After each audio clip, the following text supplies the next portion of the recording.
Hello everyone and welcome back to my channel. My name is Crimson and in this video we are going to be going through yet another one of my Warhammer 40k army showcases, and this is my final army. Now this is actually the army that I had wanted to start off showing and the army that inspired me to start making these types of videos.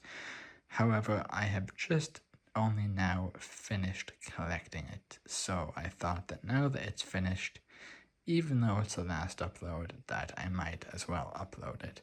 So this army is the Astra Militarum, aka the Imperial Guard, but more specifically, this is a pure Death Corps of Krieg army. Personally, I was never actually a big fan of the Imperial Guard. I don't know why. There was just something about the typical Cadian armor style that I didn't like, and I thought that that was the entirety of the Guard. I did not know that there were sub-factions and subgroups within the Imperial Guard, and when I discovered the Krieg, I absolutely fell in love.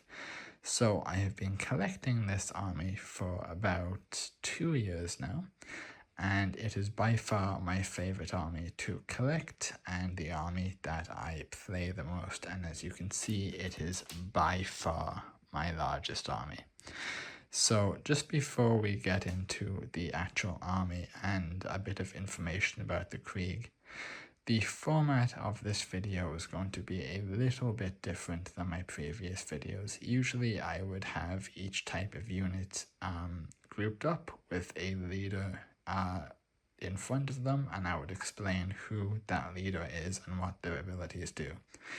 The Imperial Guard doesn't have hero units or special units per se. So instead, I have just put the ranking officer in front of each of the infantry types. And my army is split between 1/3 infantry, 1/3 heavy weapons teams, and 1/3 vehicles. And yeah, I absolutely love the Krieg vehicles, but we will get. So the Death Corps of Krieg is a specialized group within the Astra Militarum, and they specialize in siege warfare and wars of attrition, as well as being famous for their soldiers' zealotry.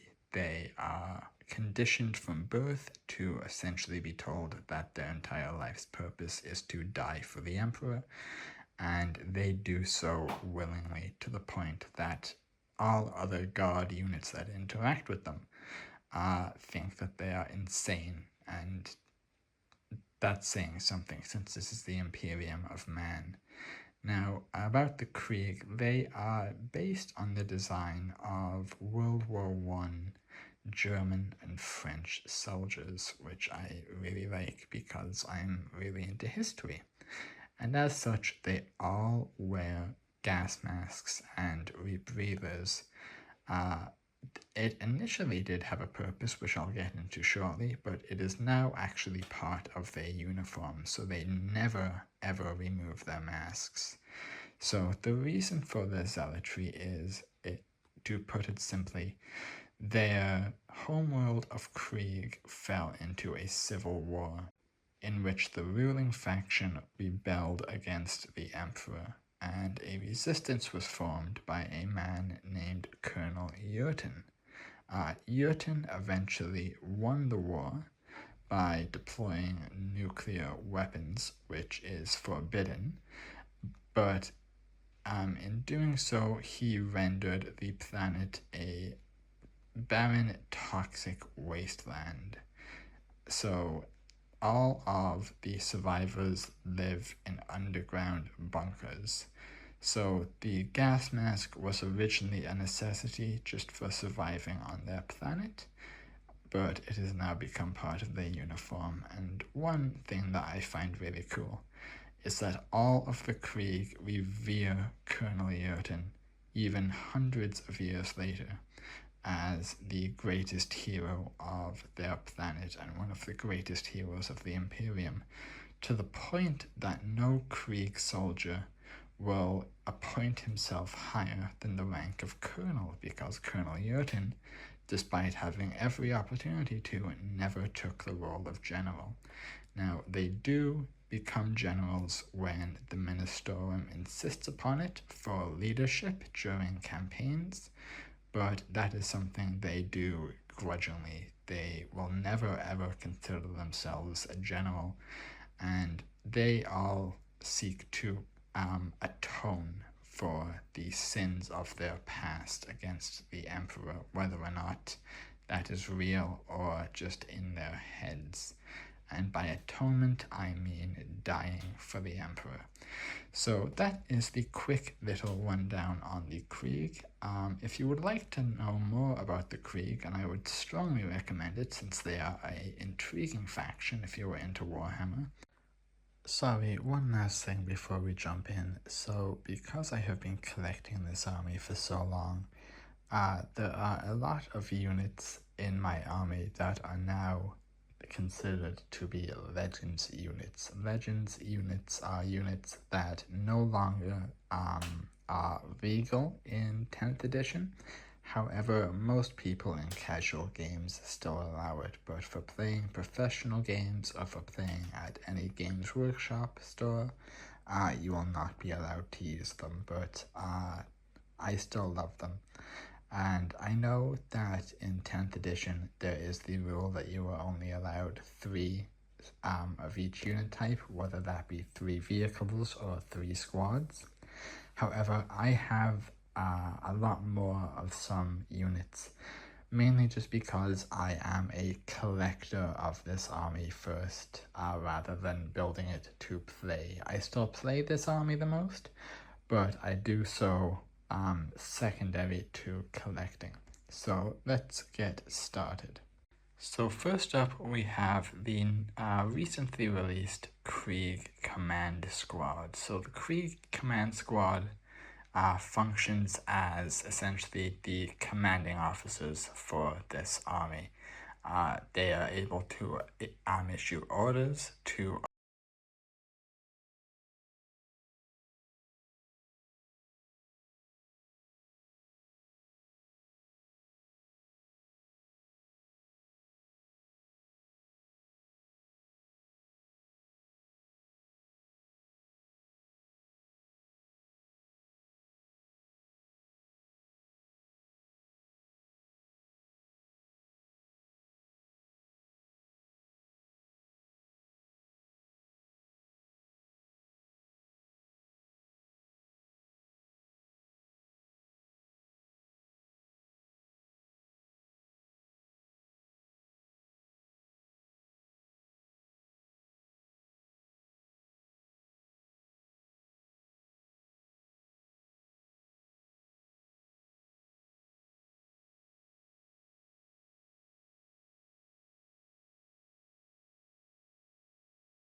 a command unit that is also wielding a plasma pistol and a sword.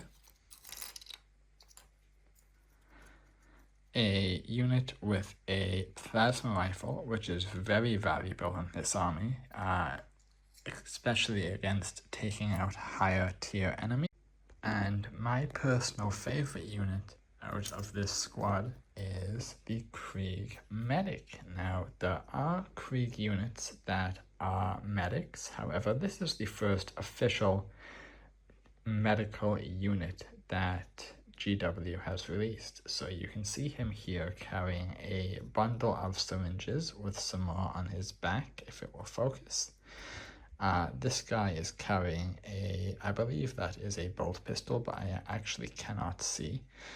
And what is really interesting about him is he is the only Krieg unit to have any skin showing. Most of their gas masks cover their entire face with a hood up and then a helmet over it. So it's an interesting choice to see them go with this kind of different style gas mask, which we'll see once we get to the standard infantry. And also his hair. I did his hair a pale blonde. I think it looks really nice. But that is the Krieg Command Squad, and I have 2 of them. I was going to get 3, but I think 2 is enough for now. So let's move on. So next we have multiple squads of standard Krieg infantry. So there are about 5 groups of 50 with another group of about 30, so a total of 280 infantry, which I even know is overkill, but I just love collecting these guys. There are multiple types of Krieg soldier types that you can get. So for example, this guy here, if it were focused, just has a standard las gun. Some more examples of the different weapons that we can find in the Krieg army is this guy here with a melter, so he would be considered a special infantry unit. Then we have this guy here who is one of the previous iterations of a medic. As you can see, he is taking something out of a medical vial with a syringe. I apologize, my cat decided to make herself known. Next up, we have this guy with another plasma rifle, and this guy here with a grenade launcher. Just another example of one of the weapons that the Krieg use. Also, I should just take this time to point out that the main colors for the Krieg for the uniform is normally a shade of blue, but I also paint mine in gray and black sometimes. Occasionally I do them in green, but I prefer to stick to the indoor colors of blue, gray, and black. The other unit that I wanted to show you is this guy. So this guy is a unit called a man at ease. So as you can see, he has his binoculars out with his weapon slung across his back. So the Krieg standard infantry is made up of several different types of models. They all serve the same purpose. The only difference is their poses and their weapons. So if I remember correctly, there is the standard infantry, the veteran infantry, the advancing infantry, the man at ease infantry, which is one of the guys that we just saw, as well as units from the Death Corps of Krieg Kill Team box. While they are not officially sold for after militarum use, they can still be used for soldiers in your Krieg army, and personally they are my favorite because they have some of the coolest models in the entire army for standard infantry. The medic that I just showed you with the syringe is part of the Kill Team box. Now, as for the officers I have leading them, we are going to start with the sergeant. So this is the Death Corps of Krieg sergeant. You can tell he's a sergeant based on his pose with a pistol in one hand, in this case a plasma pistol. I am a big fan of the plasma pistol, if you guys can't tell. And also a saber in the other hand. A very, very cool model, and it's just nice to know which models are sergeants at a glance, because trying to find a specific model in this army is like trying to find a needle in a haystack. And also I should take the time, this is what their gas mask normally looks like. So that's why the command medic struck me as a little bit odd the first time I saw him. Next we have the ever-present commissar. So the commissars are units that are in every single aspect of the Astra Militarum, regardless of what area of the Astra Militarum you are, whether you are a Cadian, a Krieg, a Valhallan. There is always going to be a commissar, and they make sure that there is no heresy among the men, there is no disubordination or anything like that, and they enforce this with an iron fist. You can see they have these red caps as well as these red and gold robes or coat, if the light will catch it. And they are usually armed with either a pistol or a sword, and in this case this guy has a sword. So really cool, and just a fun little lore fact.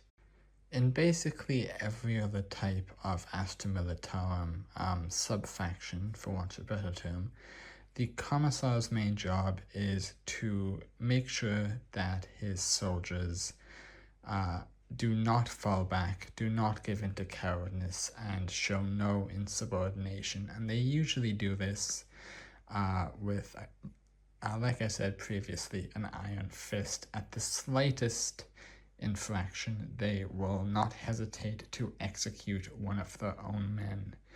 So across most of the Astra Militarum, the commissars are hated by the men. However, in the Death Corps of Krieg, the commissars are kind of thrown for a loop, because instead of having to make sure that the soldiers fight and not retreat, most of the time their job is trying to quell the zeal of the Krieg and trying to stop them blindly rushing to their deaths. For example, rushing a tank with a bayonet. Stuff like that is a Krieg commissar's job. And even though a commissar can be assigned to the Krieg who is not from Krieg, they still don the gas mask to fit in with the regiment, to try and appear like one of them. Next up, we have the highest ranking unit in the Death Corps of Krieg Army, and that is the Lord Marshal. So this guy is essentially the guy in charge of any given campaign or army or whatever you would like to call it. He is a very skilled veteran and has lived longer than most Krieg. And by lived longer than most Krieg, I mean this guy is probably 27 or 28, and that's like almost unheard of for the Krieg. They have very ornate armor, as you can see. They have this kind of steel breastplate with a lavish coat. I painted this one white just to give it that extra little flair. And they have this golden crest on their helmet. However, they still wear their gas mask, as they are still Krieg.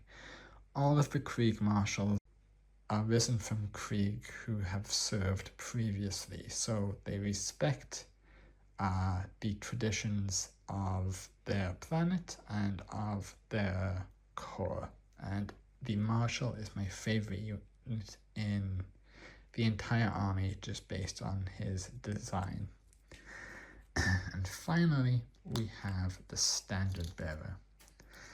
So the Standard Bearer comes with the Marshal in the Command HQ squad. I don't know why this won't focus with the light. So this is him here.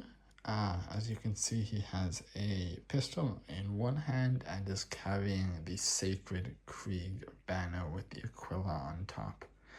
All of these skulls are previous commanders who have died in battle, and it is Krieg tradition to put the skulls of their fallen officers and marshals and colonels onto the standard to bring into battle with them. Very interesting tradition, and a absolutely really cool model. The Command HQ squad was previously one of 2 command squads before the new command squad released, so unfortunately both this guy, the other members of his squad, and the Marshal are now considered legends and can no longer actually be used in competitive play, which is a shame. But let's just continue on to the next. So next up we have another group of 50 infantrymen. So I'm not going to spend too much time because they are just the same as previous. However, there are 2 models that I would like to highlight. First is this guy, who is a demolitions expert. As you can see, he is laying a charge ready to detonate it. Again, this guy comes with the Kill Team set and is one of the cooler models in my opinion. The other is this guy, who is, I believe he is the Krieg Zealot. I'm not sure, I can't remember the exact name of every unit, but as you can see, he is charging forward with a grenade with his weapon slung at his back. Hopefully he's going to throw it, but more than likely he's just going to detonate it and run right into an enemy. So really cool model, and I just want to take this time to highlight. So as you can see, here is their gas mask, and they have these rebreather hoses which connect to this rebreather unit on their chest. So that is how they breathe. Another thing about the Krieg that is really good compared to other branches of the Aftermilitarum is against chemical warfare or any kind of plague warfare from any chaos gods. Since they have their own rebreather system, they are able to traverse toxic environments with ease, and even their coats are built to withstand more toxins in the air than your average guardsman's coat, say from Cadia. So in charge of this unit are the same models that I had before, but just slightly different variations of the models. So again, we have our sergeant with his cap, his pistol, and his sword. We have our marshal. So this one is a little bit different. He has a brown coat instead of a white with red trim.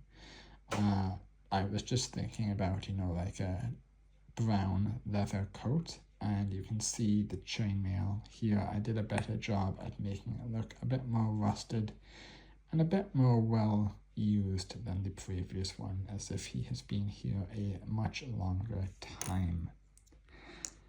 So next up is this unit's commissar. So this guy is a little bit ornate. He has a lot more gold on him and is a bit more flashy with his red and his black leather coat, with his bolt pistol in hand, probably ready to execute someone, but it's the Krieg, so there's no need for that. Really like this model of commissar, but I don't think there's a bad commissar model. And again, this is just our standard bearer. A lot of these guys are the same, but I just thought I would show them off either way, as I think they are cool. So let's move on to the next. So next we have another group of 50 infantry. So this takes us up to 150 standard infantry units. So first we have this guy with a long las. So this is the las gun sniper rifle variant. This guy is very good at taking out targets from a long range, which can be very handy in certain situations. And again, this guy comes in the Kill Team box. I'm going to try and stop saying that every time, but I just want to really reiterate that if you do want to get a Krieg army and want to make sure you have some of the coolest models available, do get a few Kill Team boxes. Next we have this guy. So this is another version of the medic prior to the recent Krieg command squad. So he carries a medical briefcase with him with his medical supplies, and I did up his shoulder and his helmet to reflect his medic status. So instead of the typical black or silver, I painted it white and then placed on some little cross stickers just to give him that medic look, along with this on top of his head to indicate that he is not in fact an active combatant, he is a medic, and that maybe if the Emperor smiles upon him, the enemy will not fire upon him. And lastly, we have this guy. So this guy is someone with a flamer. So the Krieg can have a multitude of different weapons. Basically any weapon that the Imperial Guard can use, the Krieg can use, and they have some of their own. So as you can see, it is connected to this Prometheum tank on his back, which is very handy but also very dangerous, because if this gets shot, this guy turns into paste. But the flamethrower is excellent against infantry units. As for who is leading these guys, so again we have our sergeant. Let me just pick him up. This is him here, same kind of deal, plasma pistol, sword. You guys get that by now. Then we have our commissar. So I did this guy a little bit darker than the others. There's still a bit of gold, but not quite as gaudy. This guy is drawing his sword from its sheath, and I tried to give it a bit of a worn metal look. I know a lot of these guys do have power swords available, but I just think an actual steel sword just looks a lot cooler, especially given the aesthetic of the Krieg. And for the marshal for this group, we have this guy. So this is actually the first marshal that I ever bought and ever painted. So he just has a standard black coat with a lot of gold ornamentation, gold tassels, gold crest, gold, more gold tassels, sorry, and some gold fabric along with the imperial insignia on his chest. And what is cool about these guys that I did not mention is that they actually have medals here, just to show that they are in fact very, very accomplished veterans of the Krieg. And also here is our standard bearer. So next up we have another group of 50 infantry. So this takes us up to 250 infantrymen. So first up for you.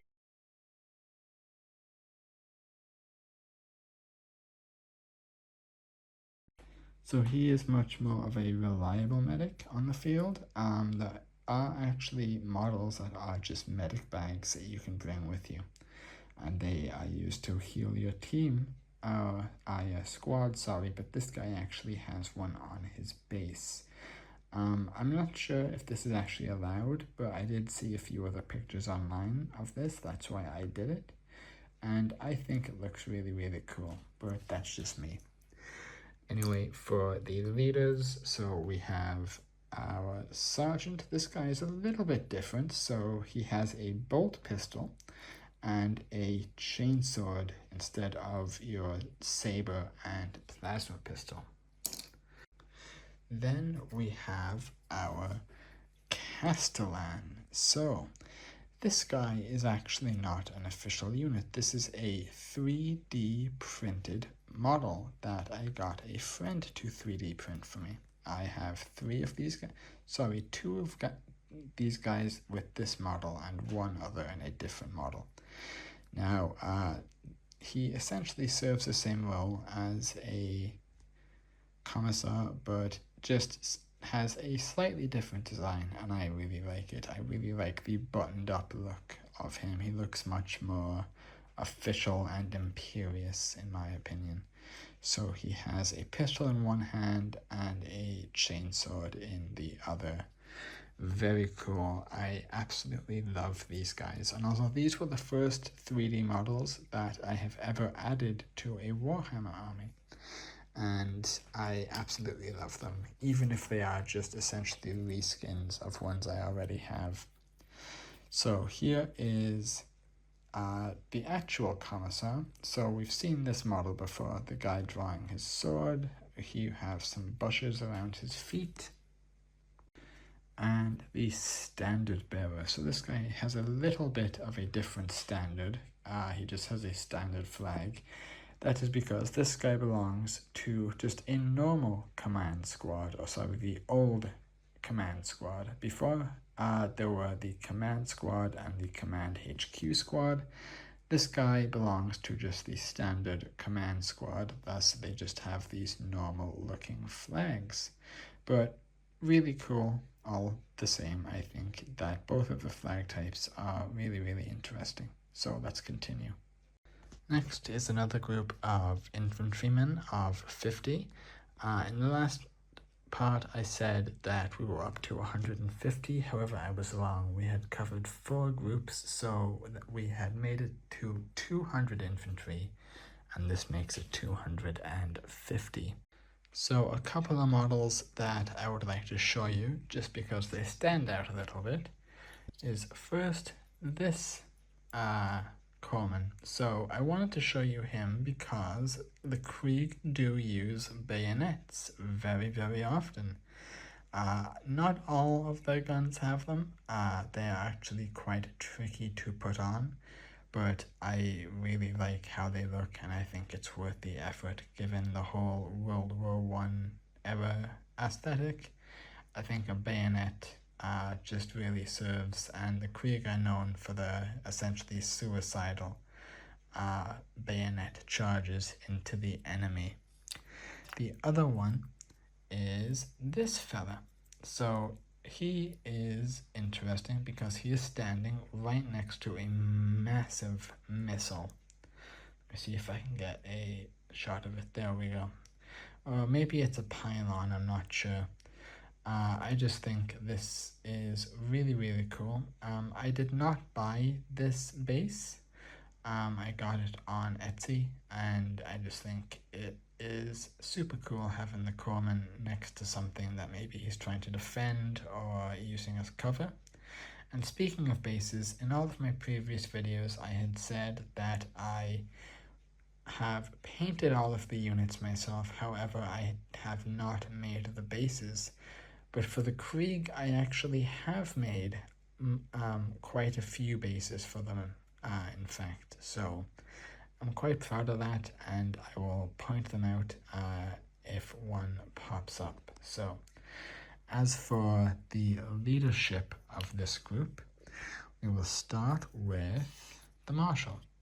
So this guy has a navy blue coat with a little bit more decorative chest piece with some kind of gold line work, a golden helm, and a pale gray gas mask.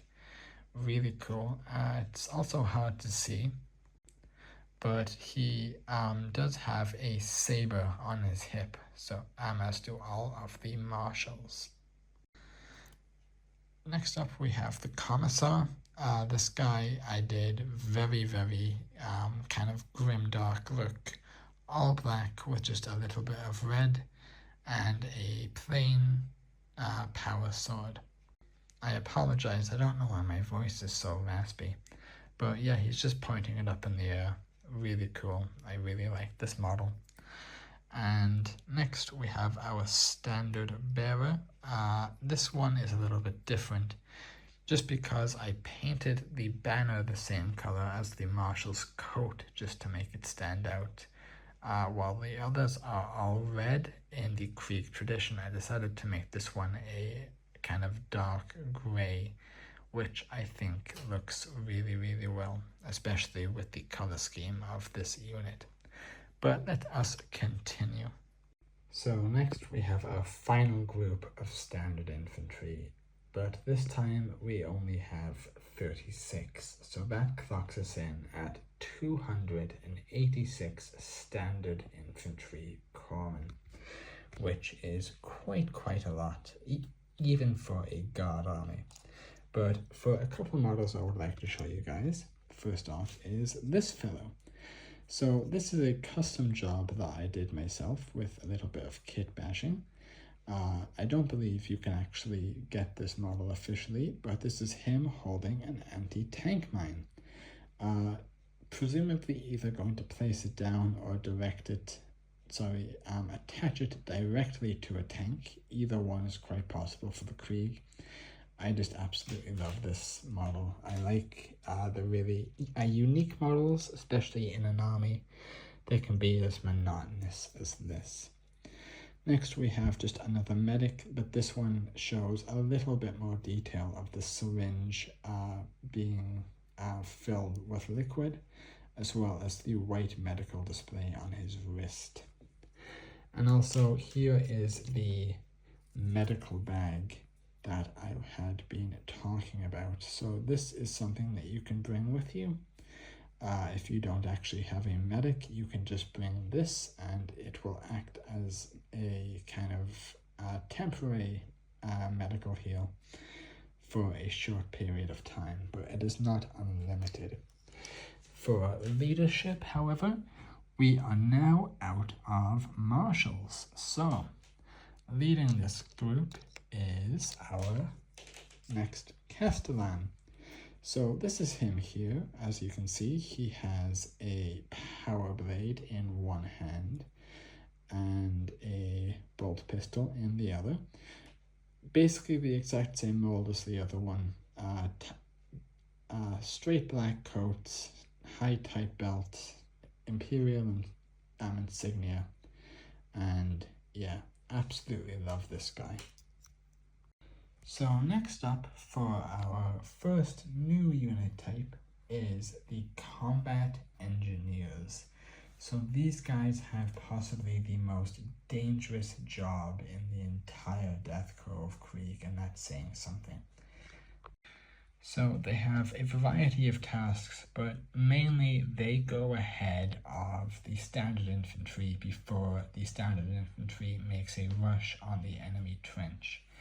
They go in, they disable razor wire, they disable mines and traps, they take out enemies quietly, and are also capable of planting bombs and setting traps for the enemy inside their own trenches.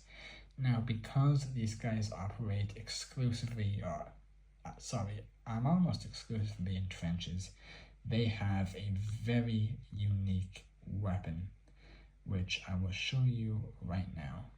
So this is the newest model of the Krieg Combat Engineer. Both the new and the old ones share the same weapon, but I just thought that this weapon would be easier for you guys to see.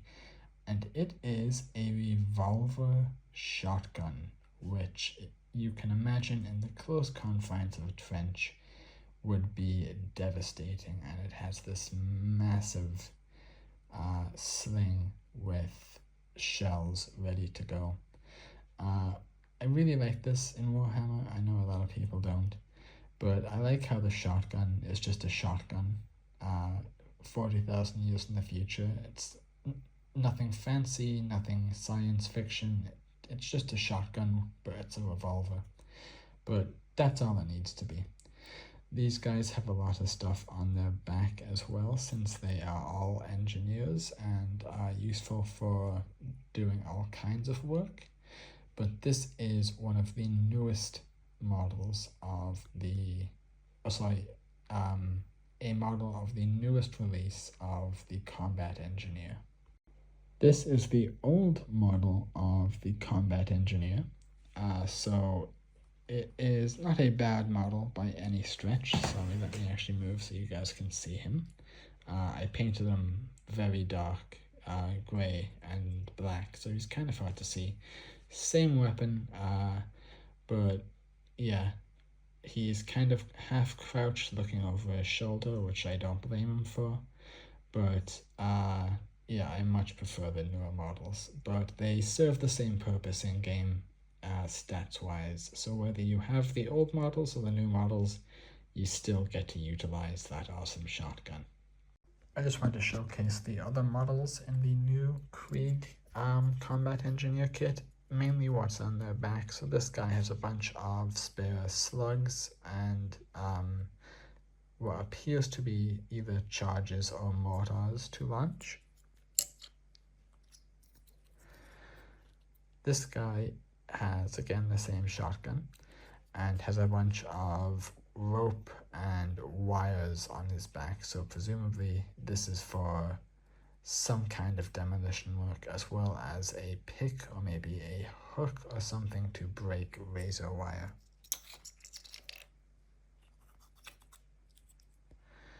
Next is this guy. This guy's a little bit different as he has a flamer instead of a shotgun. That's just a personal preference. I just wanted something that is slightly different for at least a few of my models. And on his back he has a bunch of reels and a crowbar and stuff. So yeah, he is very, very good. And again, the flamethrower is as effective, if not more so, at clearing out infantry from trenches as the shotgun is. Next is this guy, who is a remote control drone operator, and as you can see, he is carrying those same charges on his back, but he does not have a weapon. Instead, he is remote controlling something, but we will get to that in a second. And lastly, we have this guy. This is the guy that we looked at previously, who I forgot to put his backpack in. So I guess he's just a mystery. I guess he just runs around with a shotgun, letting his team carry him. But I am probably wondering, what does that guy need a remote control operating thing for? And it is for this. So this is a little RC car that the combat engineers have in the new kit, and its purpose is to drive into the enemy position, into enemy tanks, under enemy tanks, and explode with enough force to destroy a tank to ash. That is how powerful it is. I believe these house crack grenades. So extremely cool that you actually get the ability to use tech like this in the game. If you've ever played the Black Ops games, specifically Black Ops 1 and Black Ops 2, this is basically an RCXD on steroids, but yeah, and that's why I love it so much. But that, everyone, is the combat engineers. Next up, we have the Quartermasters. So the Quartermasters are another rank and unit exclusive to the Death Corps of Krieg. And these guys serve two purposes. They are a quartermaster in more ways than one. So they are responsible for maintaining the ammo, the weapons, and all that stuff, redistributing them to new recruits from fallen allies, including weapons, helmets, uniforms, and etc. However, they come with a bit of a retinue, which we are going to get into first before we actually look at the quartermaster themselves. So we'll start with my personal favorite, and that is the medical servitor. So this is it here. It is this monstrosity of a medical servitor, and keep in mind this is something that is on your team, not the enemy's, and it is used to save your life in any given, by any means, and usually without anesthetic. So that is why I splattered him in blood, as he does very, very bloody work. Here is just another one. I just wanted to show you this one because you can see that there is fluid in the tanks on its back. I'm assuming these are used in some kind of medical process, but I am not sure which. Next in the retinue, we have the scribe. So the scribe's job is to essentially write down the names of all of the dead so that they can be remembered and categorized and essentially written up as dead so they can have a constant update on casualty rates. So he walks around with these massive scrapes of paper and parchment recording the names of the fallen. And the last retinue member is this little guy whose name I actually do not know. But his job is to go around the battlefield collecting uniforms from the dead. So as you can see, he is carrying a Krieg uniform, some gloves, and I believe 2 helmets to bring back to the quartermaster. Very dark job, and I'm assuming it's also very dangerous because he doesn't exactly have a weapon to defend himself. But that's it for the retinue. Let's have a look at the quartermaster himself. So these are the quartermasters. So they have a very distinct appearance among the Krieg. So their secondary function as quartermasters is to grant quarter to allies by giving them the Emperor's mercy by a bolt to the head. So that is their secondary role as quartermasters. So he has an extremely unique look. So first off, he has this skull plate on top of his gas mask, which is a real skull, and then also this metallic looking rib cage decor on his chest. I really like the quartermaster, and the quartermaster is another unit that has become a Legends model, so he can no longer be used, but you can proxy him for something like a commissar or something. But personally, I love this model so much. It's my second favorite to the Marshal, and I believe that this model in particular is actually kind of rare. I've heard that there was 2 rare Krieg models, one of them being a commissar and one of them being a Death Rider. And I think this is the rare quartermaster model. And luckily I happen to have 2 of them, but the other quartermaster model is this one. So this guy is reaching in for his pistol. You can see that I did his mask a little bit more bone tinted rather than white, just to give it that kind of more authentic human skull look. And also with his rib cage, I did a tiny bit more white rather than metallic. But yeah, that's it for the quartermasters. And the retinues, I have 2 more, but they are just more of the same of what we have already seen. So our next group that we are going to be looking at is the Death Corps of Krieg Grenadiers.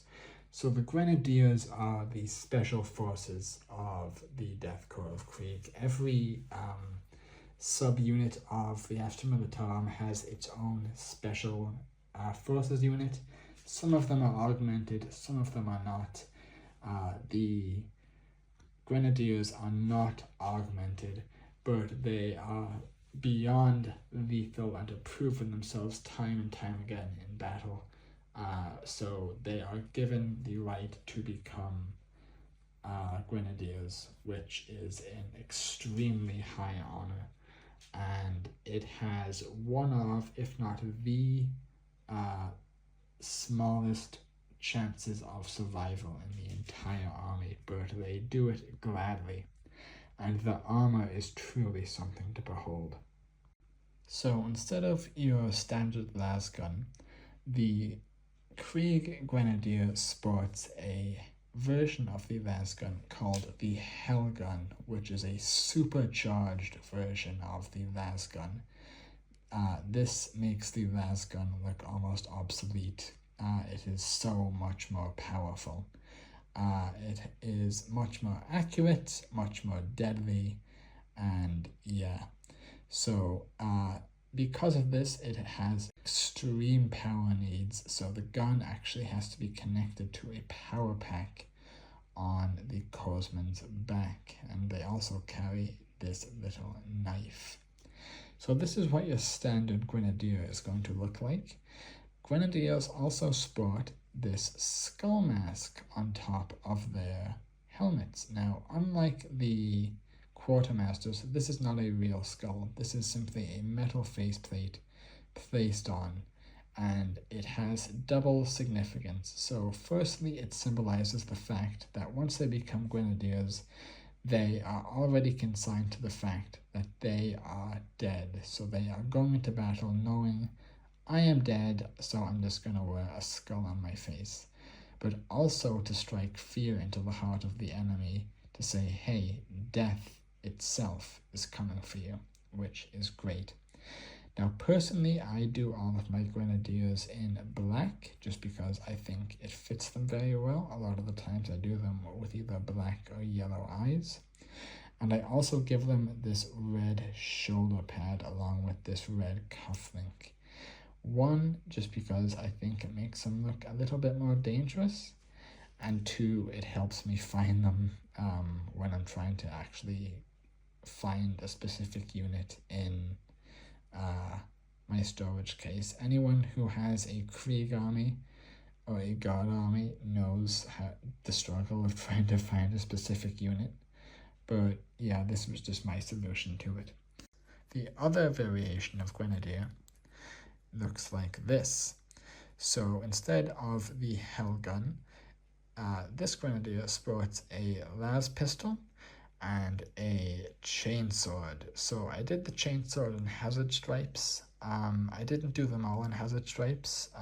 I just thought it would be cool just to do one to kind of almost make this guy look like a captain or something. Again, you can see the same faceplate, and you can see a little bit of the yellow eyes that I did on him. Not too much, but just enough. I wanted the eyes to be yellow to make it look like, you know, he's a predator. And same thing, red on the shoulder pads, red on the cufflinks. I think these guys are really cool and my absolute favorite unit. So for the Grenadiers, I have 45 of them in total. And I forgot to say, with the combat engineers over there, I have 50 of them. Which is, again, overkill, but I want my army to feel like an army, so that is why I did it. Now, as for who is in charge of these guys.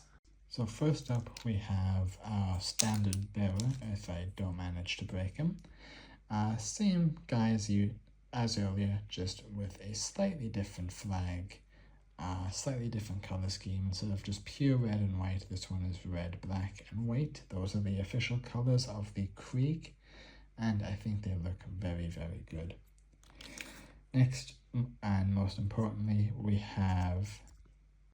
Next, but probably most importantly, we have our final Castellan. Now, the other two that I said were Castellans were technically actually just different molds of a commissar that can be used as a Castellan, whereas this guy is a Castellan. So you can see he is pointing, and you can see all of the different ribbons and stuff around him. He is pointing away, trying to obviously say, you know, get a move on. He has the same kind of tightly buttoned black coat with the Imperial insignia. But most interesting of all is his massive power fist, as well as his sidearm. So this guy is not to be taken lightly. And then also we just have three and then lastly, we just have 3 command squad members. So we have this guy with a las rifle, this guy with a just standard pistol. And then finally we have this guy with a kind of sawed-off las rifle. That's code for I broke it and I don't know where it is. You can tell that a unit is a command squad member based on their chest. If they have this metal breastplate with either a symbol or a red stripe or both, they are a command squad unit. So yeah, that is it for that. Let's move on to the next. Now just one thing I want to say before we continue. So this army is a Krieg army, and when I play, I do try my best to play with only Krieg units. However, I do have some various Astra Militarum units that are not part of the Krieg army, which I have converted into Krieg units by either head swap or kit bash. And one of them being Ursula Creed. So Ursula Creed is a unit that can be added to any Astra Militarum army, and she provides various buffs to your army for people who are in range if you use her. I personally like her quite a lot. She is not my favorite out of these types of characters, but she is not bad either. She is very, very good. So I have painted her up the best I can to make her look more like a Krieg person. I swapped her head with a Krieg mask, and I think that turned out pretty well. And yeah, that's it. I just wanted to point that out. So while I do only, or try to only use Krieg units, I do have some non-Krieg units, and I have some more, but we will get to those when we get to those. Another example of this is my Krieg priest, who I made just by swapping the heads off the priest with a Krieg helmet. Gives the same buffs and benefits of having a priest, but makes it look more succinct with your army. So for what I believe to be our last infantry type, we have our Death Riders, 30 strong, led by Lord Marshal Dreer himself. So let's start with Lord Marshal Dreer. So Dreer is an exceptional battle commander, known for his skill in combat and mounted cavalry combat alike. He is respected by both his men and his superiors, and he respects both his men and his superiors. He has his trustworthy and favorite horse. Also, fun fact, his horse's name is ES819. So apart from being a great unit and possibly one of my best paint jobs that I've ever done in my entire life, Dreer is an amazing unit to have for leading an army, any army in the Astra Militarum, but he excels at leading the Death Riders. The Death Riders and Dreer ride these quote-unquote horses, but they're not quite horses. They are genetically altered and engineered war beasts that resemble horses but are not, as you can probably see by their splayed feet. And even the horses in the Krieg wear gas masks, which is just adorable. But yeah, I think that's it for Dreer. Let's move on to the actual Death Riders themselves. So the Krieg Death Riders have many uses and they excel at all of them. They are equal part reconnaissance unit and shock trooper.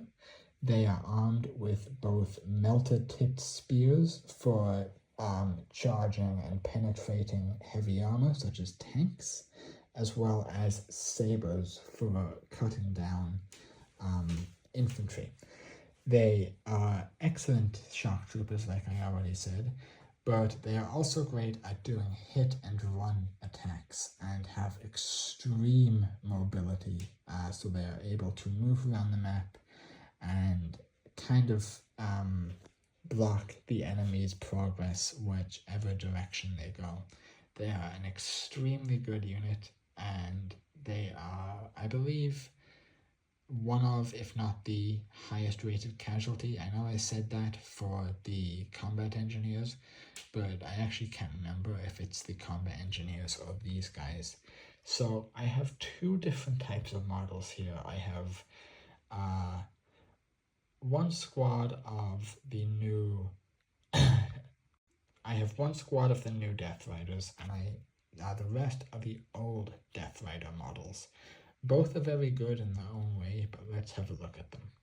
So this is the old Death Rider model. There is absolutely nothing wrong with it. However, the pose is rather static, and the rider is holding this spear with a little flag on it. These guys are an absolute pain to paint, in my opinion, but maybe that's just me. So the rider is on top, and the horse is on the bottom. Horse has his gas mask. I always try and paint my horse gas masks eyes green, at least for the older ones. And I always try and make them all slightly different colors. So some will be white, some will be black, some will be brown, some will be a bit of both. Just to add variety to make the horses seem more realistic. I really like the old model a lot, and the Death Riders are some of my favorite units, and possibly the best exclusive unit to the Death Corps of Krieg. Now let's have a look at the new model. So this is the new model of Death Rider, and as you can see, these new models have the horses in motion, specifically in full gallop towards the enemy. So there are a lot of small little details, such as the firearm holster on the horse, the gas mask. There's a lot more straps, a lot more bits. The horses have these brands now, which is very awful. I do not like that one bit. And the rider is very much the same, but they are now the new model of Krieg that came out in the beginning of 2025. Now, I gave the new models the sabers instead of the spears. It actually doesn't make any difference really, because you can choose to use whatever weapon you want when you're playing. But I just thought that since the rest of them, or the other 25 Death Riders, had spears, that I might as well have 5 that have swords. I also did this paint scheme because I bought these guys the same time that I bought Dreer, so I thought that I would paint all the horses as close as possible to each other to almost make it look like they came from the same breeder, but maybe that's just me being stupid. I really like these guys.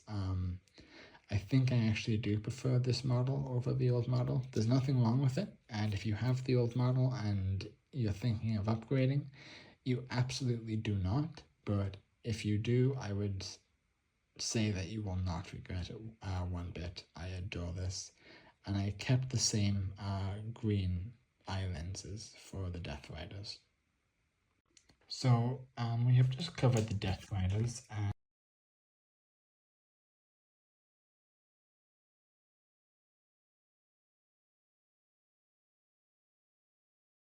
riders. So let me just pick up this one. So Rough Riders, like I previously mentioned, are not a Krieg unit. They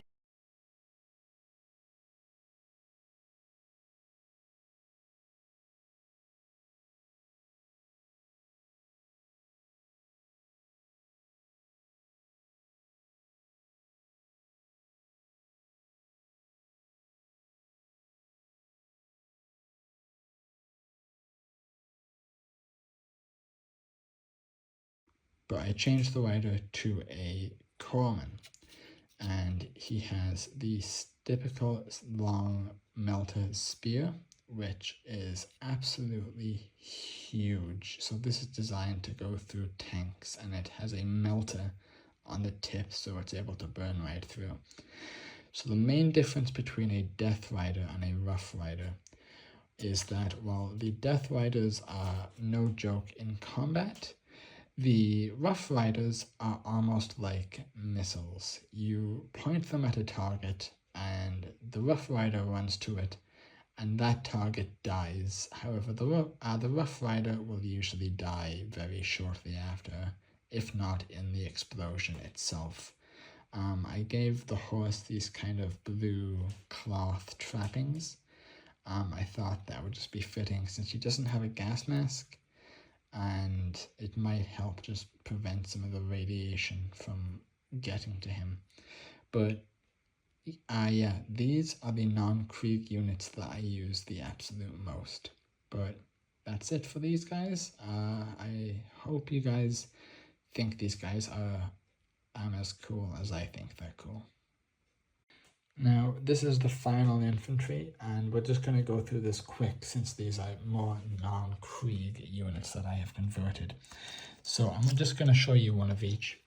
So first off, this is a Tempestus Scion that has been converted into a Krieg, if it will focus. So you can see his helmet is that of a Krieg, and he has this sniper rifle. They are very good units, very good at long-range combat, and are able to be picked up by some of the vehicles that only collect the elite units, such as the Torox Prime.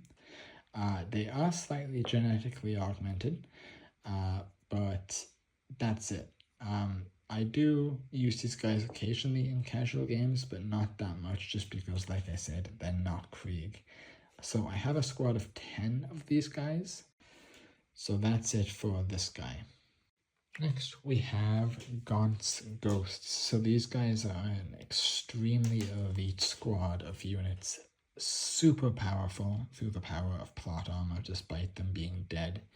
And again, I just head swapped them to make them Krieg.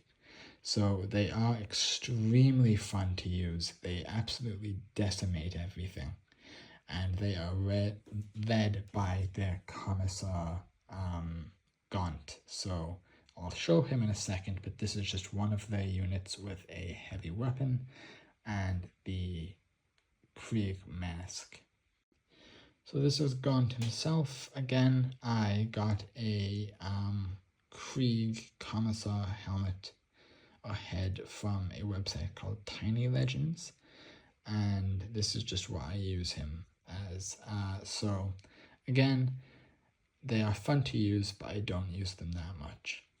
And for our final non-Krieg unit, we have none other than Lord Leontrus Solar.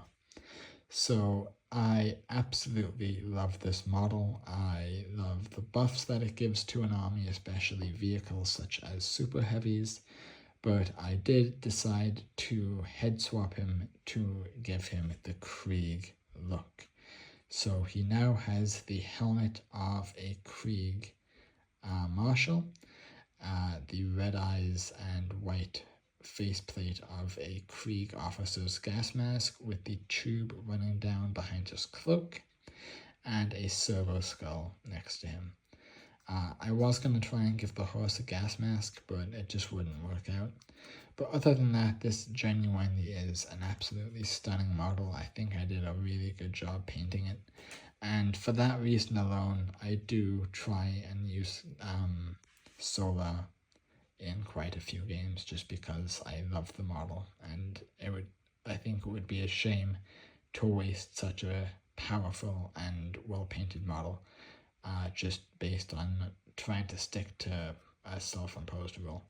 But anyway, that is it for the infantry. Let's move on to our next type of units. Apologies, but I actually just remembered I do have a few other infantry models that I forgot to show off. So first off is the very hard to come across Commissar on Horse Death Rider. So this one, I believe, was a limited edition. and I managed to pick up a non-painted model on eBay. So I just thought that this would be something cool to have in the collection, which is just a commissar on horse. I'm not sure if he actually does anything special, as in like giving orders or anything, or if it's just an interesting model to have, but still quite cool. So next I have just another Castellan. I just painted him in a plain black coat with his pistol, bolt pistol. I gave him some glowing green eyes with his gas mask just to make him stand out since he's all black. I try to use him as a Castellan when I can, but if not, I just use him as a proxy for a commissar. Apart from the pistol, he also has a power fist, which is quite cool. And next we have my Vindicator Assassin, Kit Bash. So not much to say about him. I won't be spending too much time on him. But since I use him exclusively with my Krieg army, I swapped his head for just a standard Krieg helmet. I think it turned out okay, but yeah, I just thought it would be more fitting for them all to have Krieg helmets. But the most important ones are these three. So these are some 3D printed Krieg Ogren. So these guys act as bodyguards for more important units such as Dreer or any high-ranking or any elite or high-ranking unit. He comes with a shield and this massive baton which he uses just to lay into people. I really like him. I think the paint job turned out well, especially for an Ogren. Now, normally the Krieg would kill an Ogren on sight, so I don't use him that much, but I just thought it would be fun to have, if not for anything else other than a painting project. But yeah, that is my Ogren, and I just have two more of the same model in slightly different poses. So yeah, that is it for infantry. Let's move on to the next category.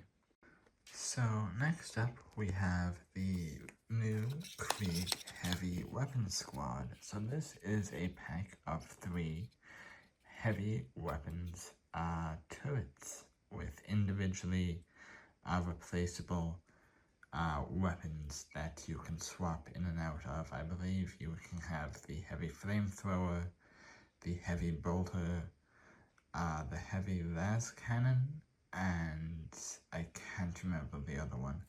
However, as you guys will see, I already have a lot of those heavy weapon team versions, so I opted for the flamer instead, and also just because I think the flamer is cool.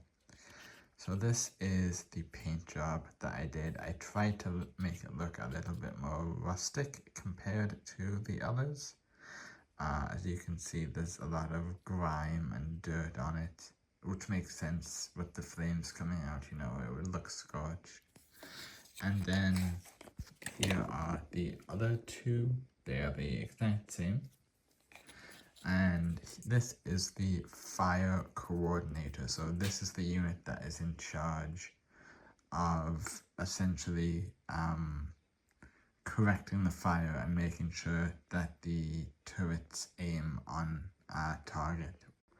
And also guarding them, and I'm only including this because I completely forgot about her when I was doing the infantry section, is this commissar.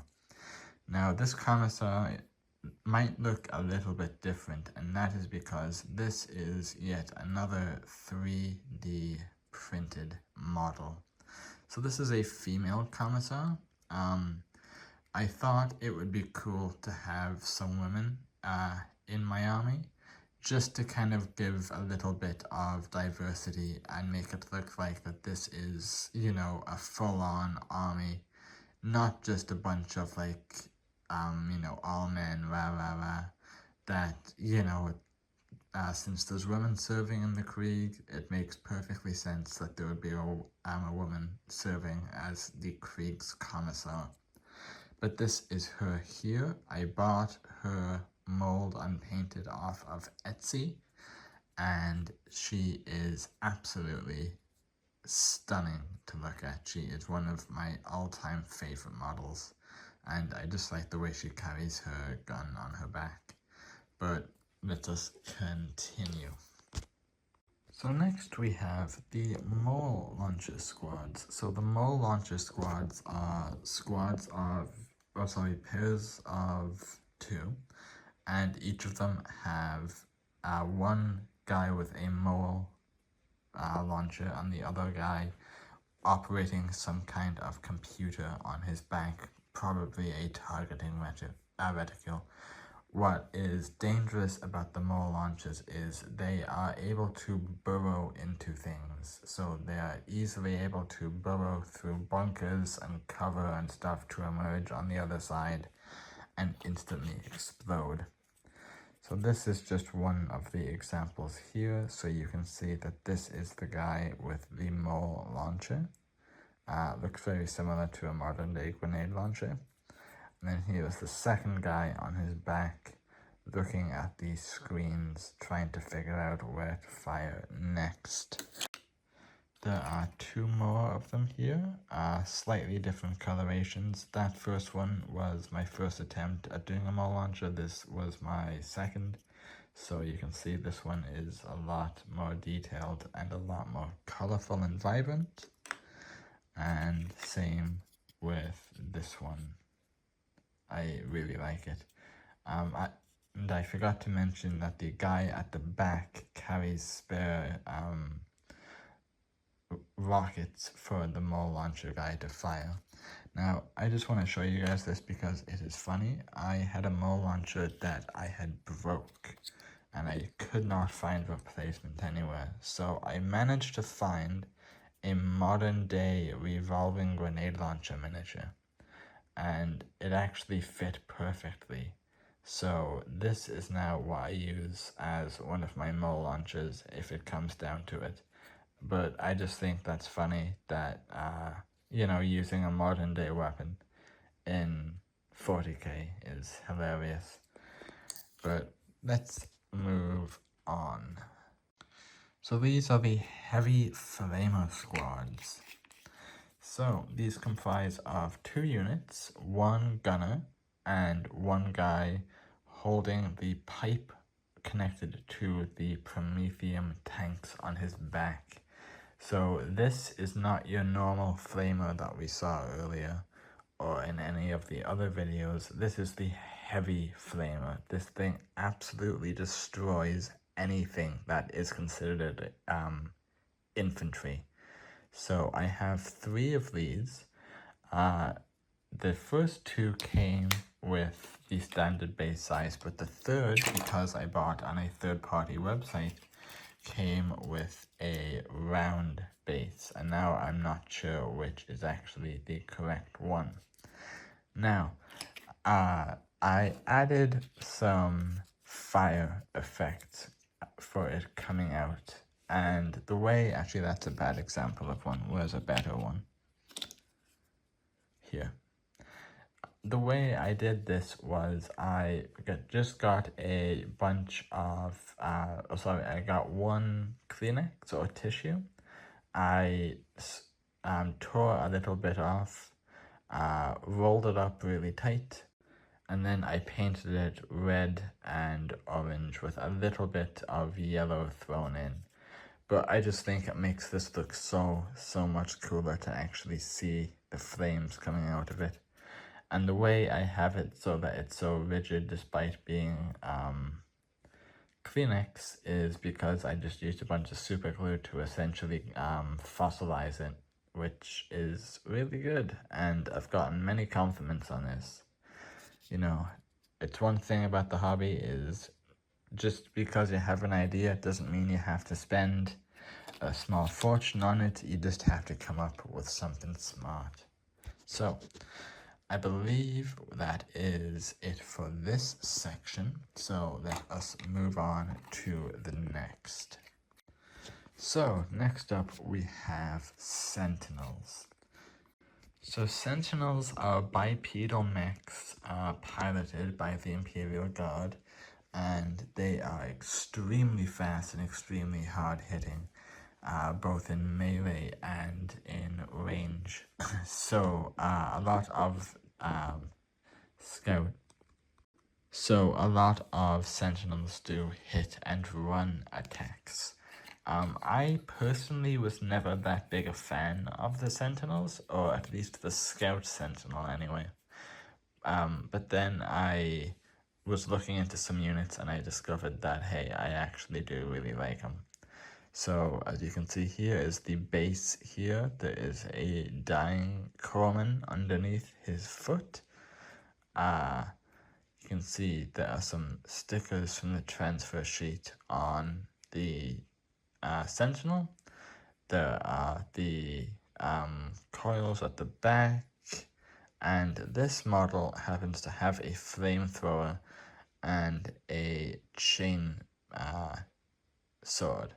So there's two different types of sentinels, scout and armored. This is a scout, so this one is much weaker and has to rely a lot more on run and gun tactics.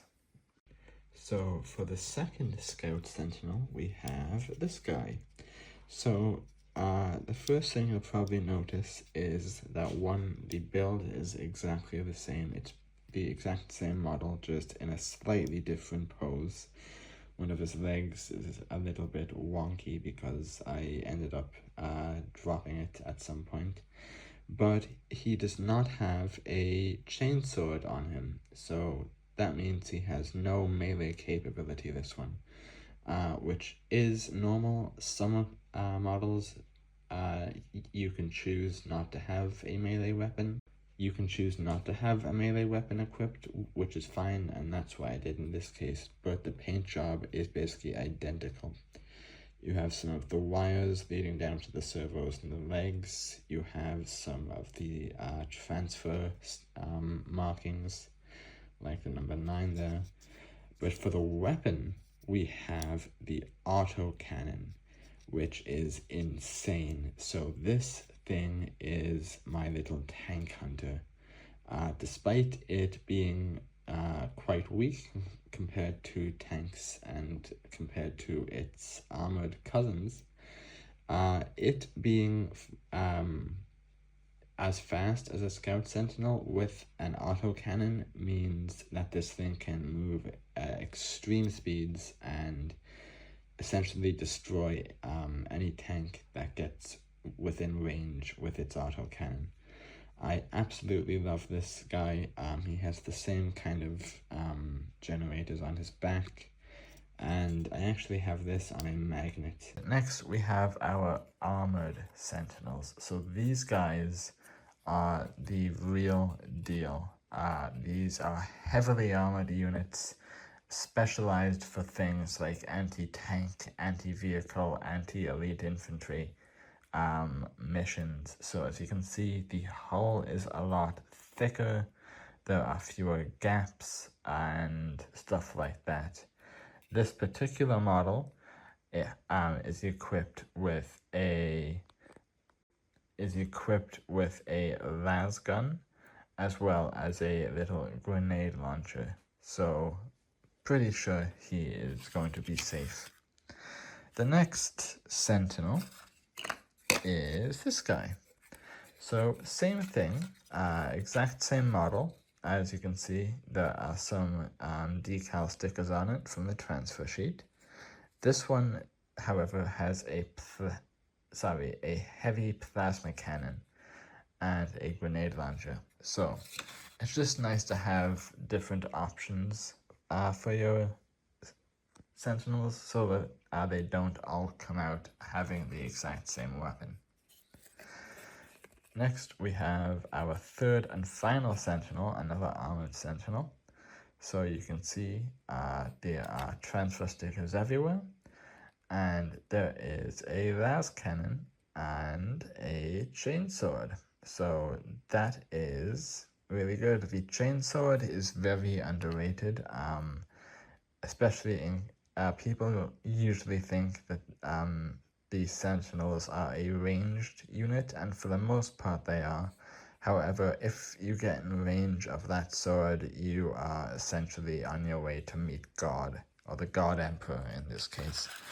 Really cool units, and I absolutely love them. I'm not a big fan of the Scout Sentinel, to be honest. No particular reason, it's just not for me.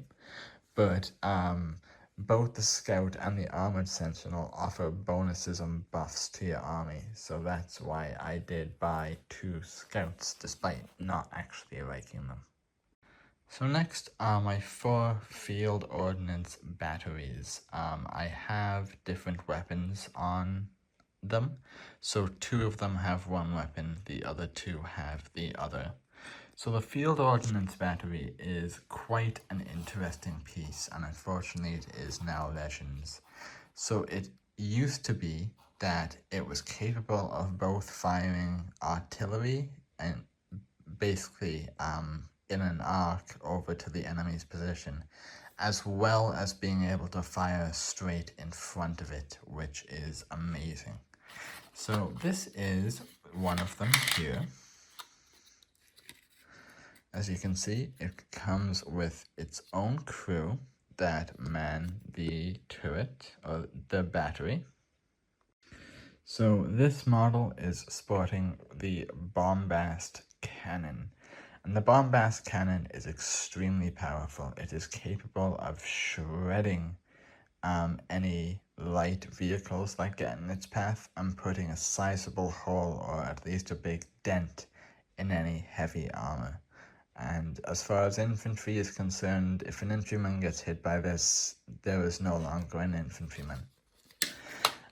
Next, we just have another one of the same, so same kind of layout with the colors and everything, as well as the units attending it. Next up is our first different model. So this is the Field Ordnance Battery. So this is the version with the Malas rocket launcher. So before we get into that, let's just have a little look at the diorama. We have Kriegers going to work trying to maintain this thing.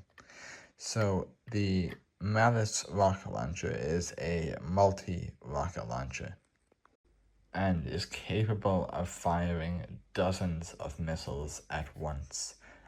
These make for exceptional good use against enemy infantry or against enemy hordes, or even stronger infantry that are all grouped up. So that's why I have 2 of each, just because I think they each bring something to the table that the other one doesn't. And here is just an example of yet another one. So yeah, let us move on. So next we have a variety of heavy weapons teams. Now I just want to point out, because I probably won't be able to cover them all in the sake of time, but I have 3 of each of these types. So first off, actually I'll use this one since it's more vibrant. So first off, we have our heavy stubber team.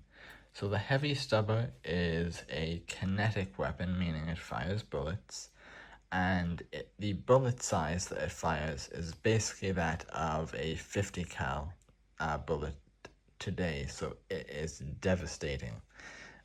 Using this is extremely useful. The only issue is it is not the most accurate, given that the mags are sticking up where you're supposed to aim. But overall, quite a good unit to have. Here are some of my other ones. I tried to go for something different, like a Normandy landing look on this one, and it didn't really work out in my opinion. And then over here we just have another one of the same type. So let's continue. Next, we have our mortar squads. So these are not heavy mortars, we will get to those later, but these are just standard issue mortars. So as you can see, the crew consists of one guy presumably aiming it, and the other guy loading shells.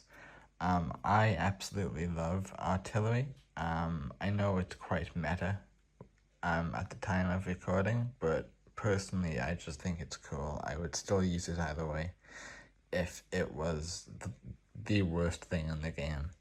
So the way it works is just the way a standard mortar works. It shoots over walls and cover and stuff and just peppers the enemy with explosive shells. Really, really good. And the other three are basically the exact same, just with slightly different paint jobs to their gear. Next up, we have the heavy bolter. So this is a tripod mounted bolter with wheels, locked wheels, I'm assuming, for support. Because a normal person cannot fire a bolter without breaking every bone in their body. So the heavy bolter excels at anti-infantry and anti-elite infantry, as it's able to punch through some of the tougher armor, for example, Space Marines. It is also capable of doing some damage to light vehicles, but that's not really its purpose. It is an anti-infantry style weapon. And then, as always, the other two are just versions of that, as you can see here. Next up, we have the autocannon team. So the autocannon is a weapon that specializes in anti-vehicle, so anti-standard armor, so stuff like a Lehman Russ, for example, as well as anti-infantry. It fires these extremely powerful shells, which puts even the heavy bolter to shame. And, sorry, not shells, bullets. And as you can see, you can actually see some of the bullets in the housing right there, which is quite cool. And again, we have just a two-man crew on this. The others are basically identical, just with variations in the diorama decorations, but oh well, I think it turns out very, very well. And lastly, we have the las cannon team. So the las cannon, much like the las gun, is a staple of the Astra Militarum. But the difference is, whereas the las rifle is just used for standard infantry, the las cannon is an anti-tank weapon and also an anti-elite infantry weapon. It is able to punch holes straight through any kind of armor that crosses its path, making it extremely dangerous and probably my second favorite weapons team behind the mortar. And as always, the others are just the same. So for all of these units that I've shown, I have 3 of each. That was not intentional. I actually did not know about the rule of 3 before I started collecting. But yeah, I'm glad to have 3 of each just for options. So those were the standard weapons teams. Now we are on to some of the heavier weapons and their teams. So we're going to start off with the quad launcher. So the quad launcher, like its name suggests, has a quad barrel which fires multiple rockets in extreme succession as kind of a type of artillery piece. It is extremely good at multiple things, such as laying down suppressive fire, and dealing with light infantry if they are grouped together. If they are grouped together and this thing hits, it is absolutely devastating. Now these bases are obviously a lot bigger than the previous ones that we looked at, but still, I really like it, and same goes for the others. They are all the same. And similar to the previous teams, I have 3 of each of these. Next, we have the heavy mortar. So we've already covered the standard mortar. This is the heavy mortar. So it serves the same purpose as the mortar does, except it is far and away much stronger. It is good against standard infantry, elite infantry, and any kind of armor save for maybe super heavies or something. It is such a cool unit. It is again one of these that have gone to Legends, which is quite sad because it is really, really nice and one of my personal favorite heavy weapon teams. And then here is just another example of it here. And you can see the diorama that I've gone is just kind of 2 crew members per base. So next up, we have the Medusa cannon. So the Medusa cannon is a type of artillery piece that is on wheels. So it has these wheels here so it can be moved, but it also has these in the back to give it support when it's firing for its kickback. So the Medusa is an extremely strong artillery piece capable of doing damage to basically any kind of unit, but what it excels at most is destroying enemy fortifications, such as walls or strongholds, which makes it quite useful. However, I only have 1 of these, and personally, I think that's all I need given what's about to come up. But as you can see, there's some more missiles on the top of it. And yeah, that is the Medusa cannon. So next up, and this is the last unit of this sort that we have, this is the Earthshaker cannon. So as you guys have already heard me say, I love artillery, and that's one of the reasons why I love the Krieg. And the Earthshaker is the strongest artillery piece in my entire army, and I believe in the entire Astra Militarum army as well. It's similar to the Medusa in that it has wheels for transportation, since it's technically a carriage, as well as having these 2 support struts at the back to reduce kickback. So this fires extremely explosive shells onto the enemy, and its range is insane. You are absolutely able to not quite cross map people with it, but fairly similar. In the lore, what usually happens is these pound an enemy's location in the trench, and then the Krieg Grenadiers go in and clear out what is left. But I think they just look so cool, especially with the hazard stickers that I put on. Great unit. And here is just another one, for example.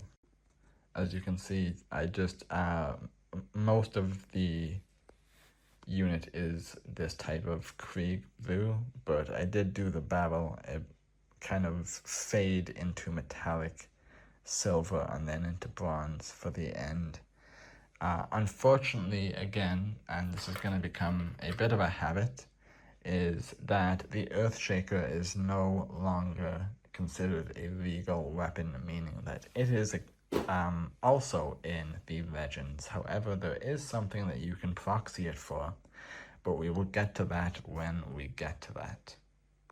So we are now moving on to our 3rd and final category for my Death Corps Krieg army, and that is the vehicles. And as you can see, there are as many vehicles as I have infantry squads, if not more. But we are going to start on a bit of the smaller side. So this is the Cyclops demolition vehicle. So this on the surface just looks like a miniature tank, but what it actually is, it is a remote controlled vehicle strapped to the brim with explosives. So what the Demolition Krieg members do is they use these things to drive up or hide underneath enemy armor, such as tanks, and then detonate, deleting both the Cyclops and whatever its target was, since it carries that much explosive. Again, I'm pretty sure this is Legends now, but it is such a cool idea, and it's very similar to what we saw earlier with the RC car that the Krieg combat engineers use. Next, we have the Hades breaching drill. So I only have one of these. I am planning on getting a second, but I don't want to wait another month for it to arrive and then another week to paint, because I just want to record this video now.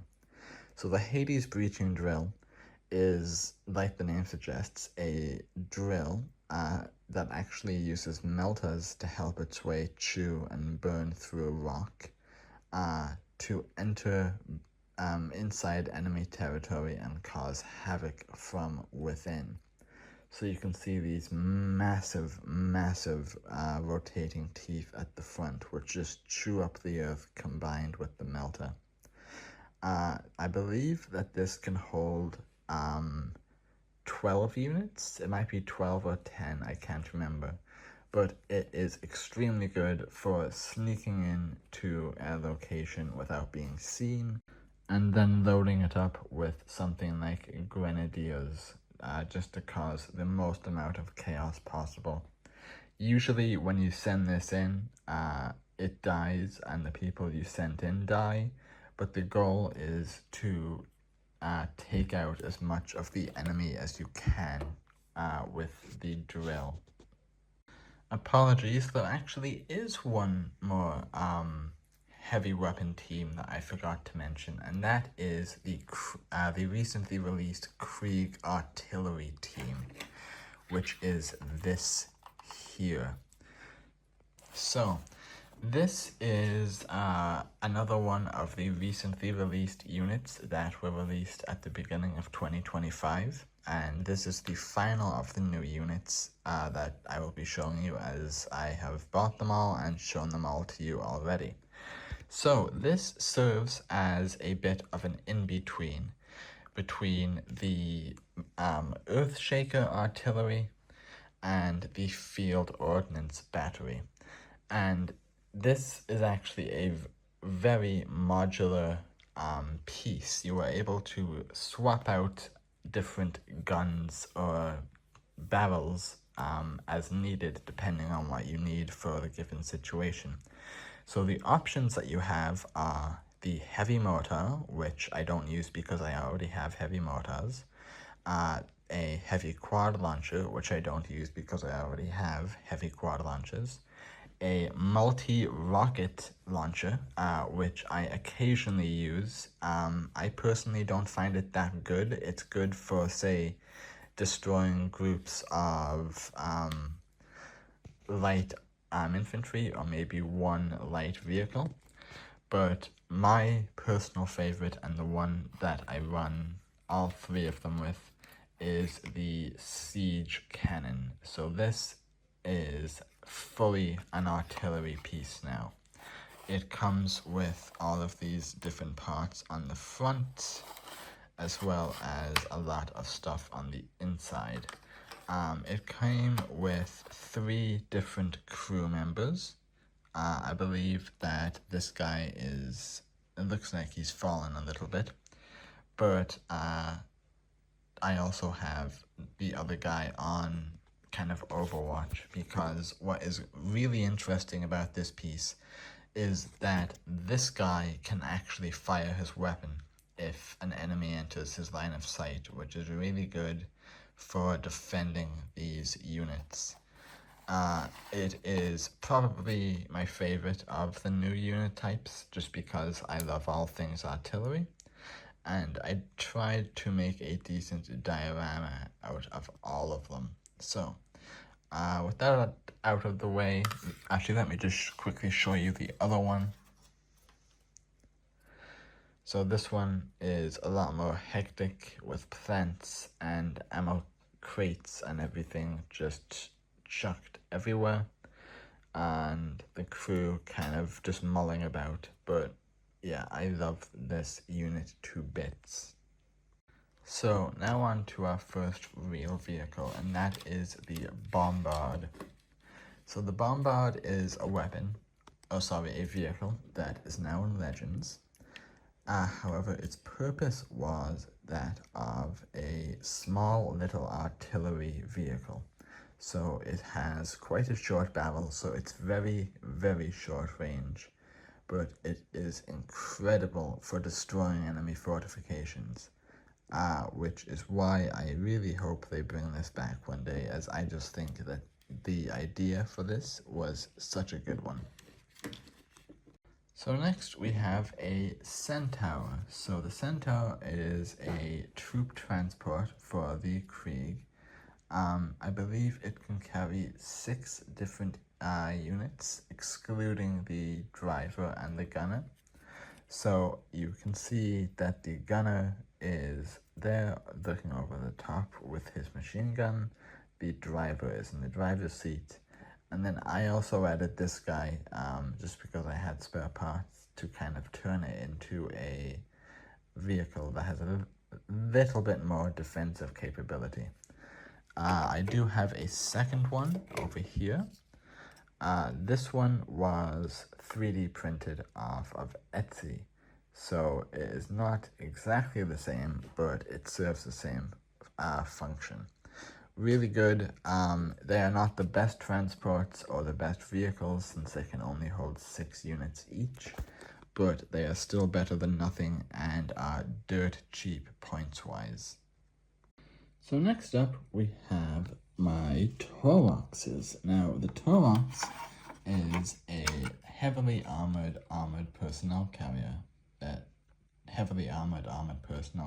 Sorry, that sounded very, very dumb. Anyways, so it has these 2 mounted turrets and weapons on top. For example, this one has these dual las cannons. And this one just has a, I believe that is a storm bolter, or just a heavy bolter in general. So the purpose of the Torox, apart from its firepower, which is not its main use, is a transport vehicle. So the Torox can hold 10 troops, and it is extremely fast, much faster than any of the other troop transport type of vehicles. So I personally use these to ferry around my grenadiers, because you can travel quite a good distance very, very fast, and you are also able to disembark from the vehicle on the same turn, which is a godsend.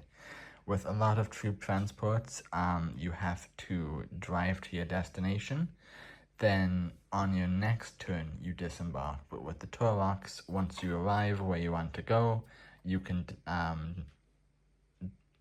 dismount everyone there. So it just makes things a lot easier. A lot of people do not like the Torox, just because of how it looks. I'm not the biggest fan of it either, but you know, for what it does to serve, I think it is very, very good. Also, funny story, the reason this Torox has these wheels is I bought this second-hand unpainted. However, it did not come with wheels. It arrived with this across the board. So I just went on Etsy and I bought some wheels thinking they would be bigger, but they were not. So my heavily elite armored personnel carrier has these dainty little wheels, and I just find that so funny. Okay, so next up we are going to be getting into a line of variants of a single vehicle, and that vehicle is probably the most well-known vehicle in the Astra Militarum and easily the backbone of any armored battalion or armored regiment in the Astra Militarum, regardless of if you're Cadian, Krieg, Valhallan, whatever. And that is the Leman Russ battle tank. It has, I believe, 5 or 6 variants, and of these I have 2 to 3 of each. So without further ado, let's just dive right into it. So the first Leman Russ we are going to be looking at is the Leman Russ Exterminator.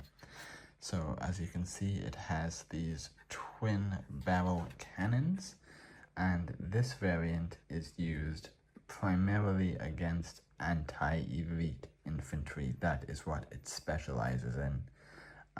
Its twin cannons are able to absolutely decimate any kind of infantry. So if it can decimate elite infantry, it can make mincemeat out of standard infantry. So here we have the tank commander. If I can stop shaking, there we go.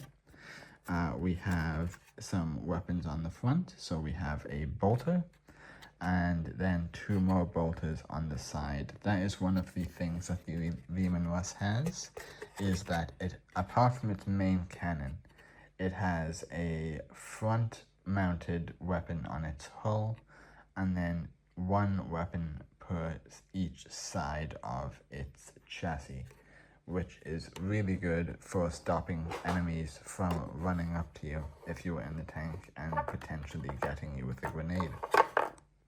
And then this is my second one here. So as you can see, it has the same twin cannons. Actually, I just realized that it is facing backwards. This is the front here.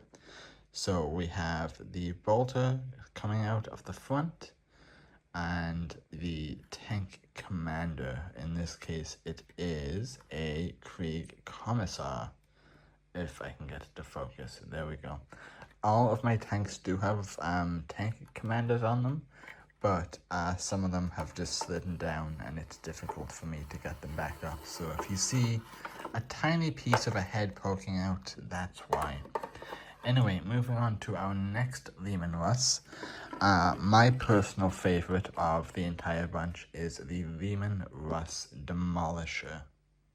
So this is the Leman Russ Demolisher, and probably my favorite Leman Russ in the entire catalog of these tanks. Now, all of the Leman Russ variants have some kind of specialty. They're either good at taking out tanks, at infantry, or elite infantry, or heavy armor. So they all are anti-something. The Demolisher, however, is anti-everything. However, because of this, it has 2 very large drawbacks just to even things out. So the first drawback, the one that's probably easiest to notice, is its extremely limited range due to its small barrel. So because of that, you have to get in nice and close to be able to actually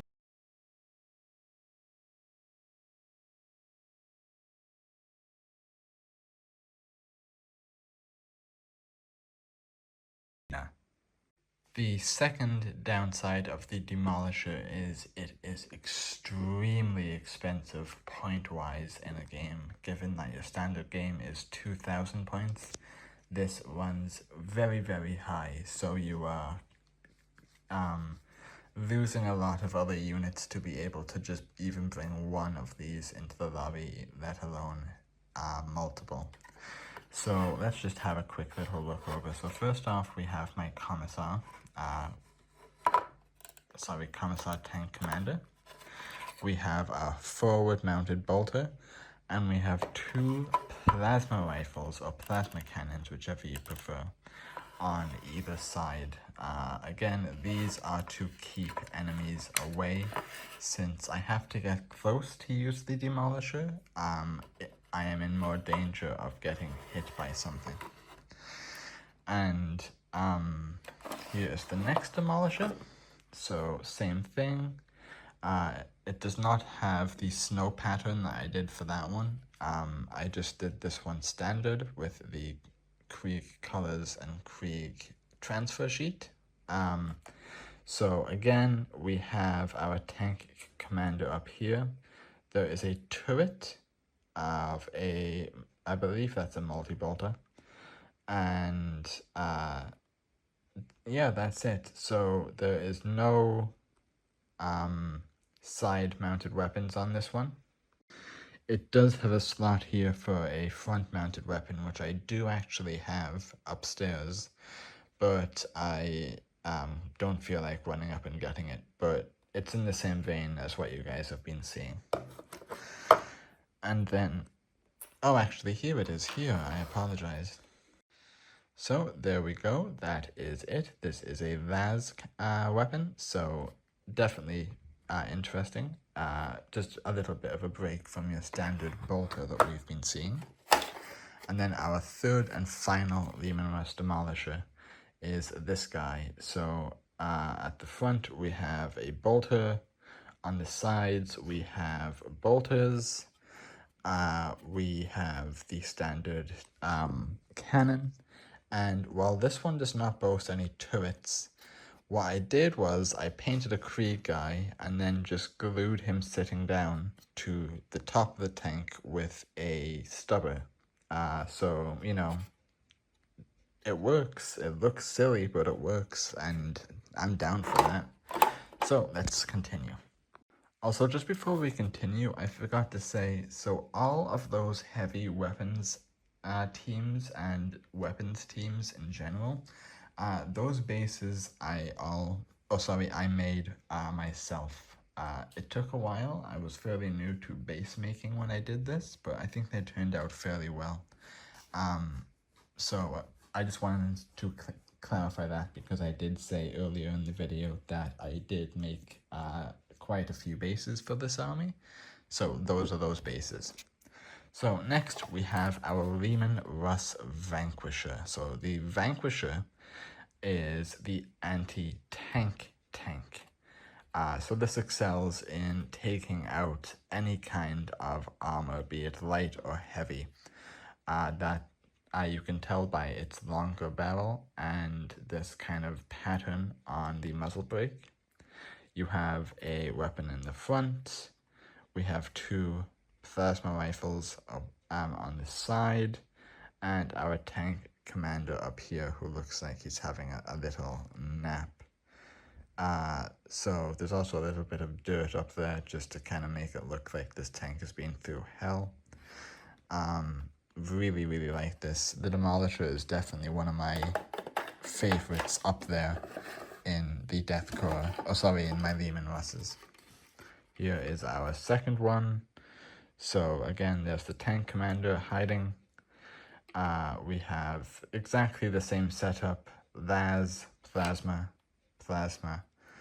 and Vanquisher turret.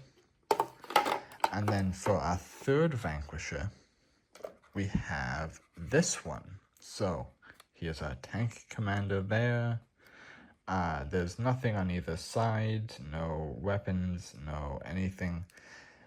But actually, there is this bolter on the front, but there's none on the sides.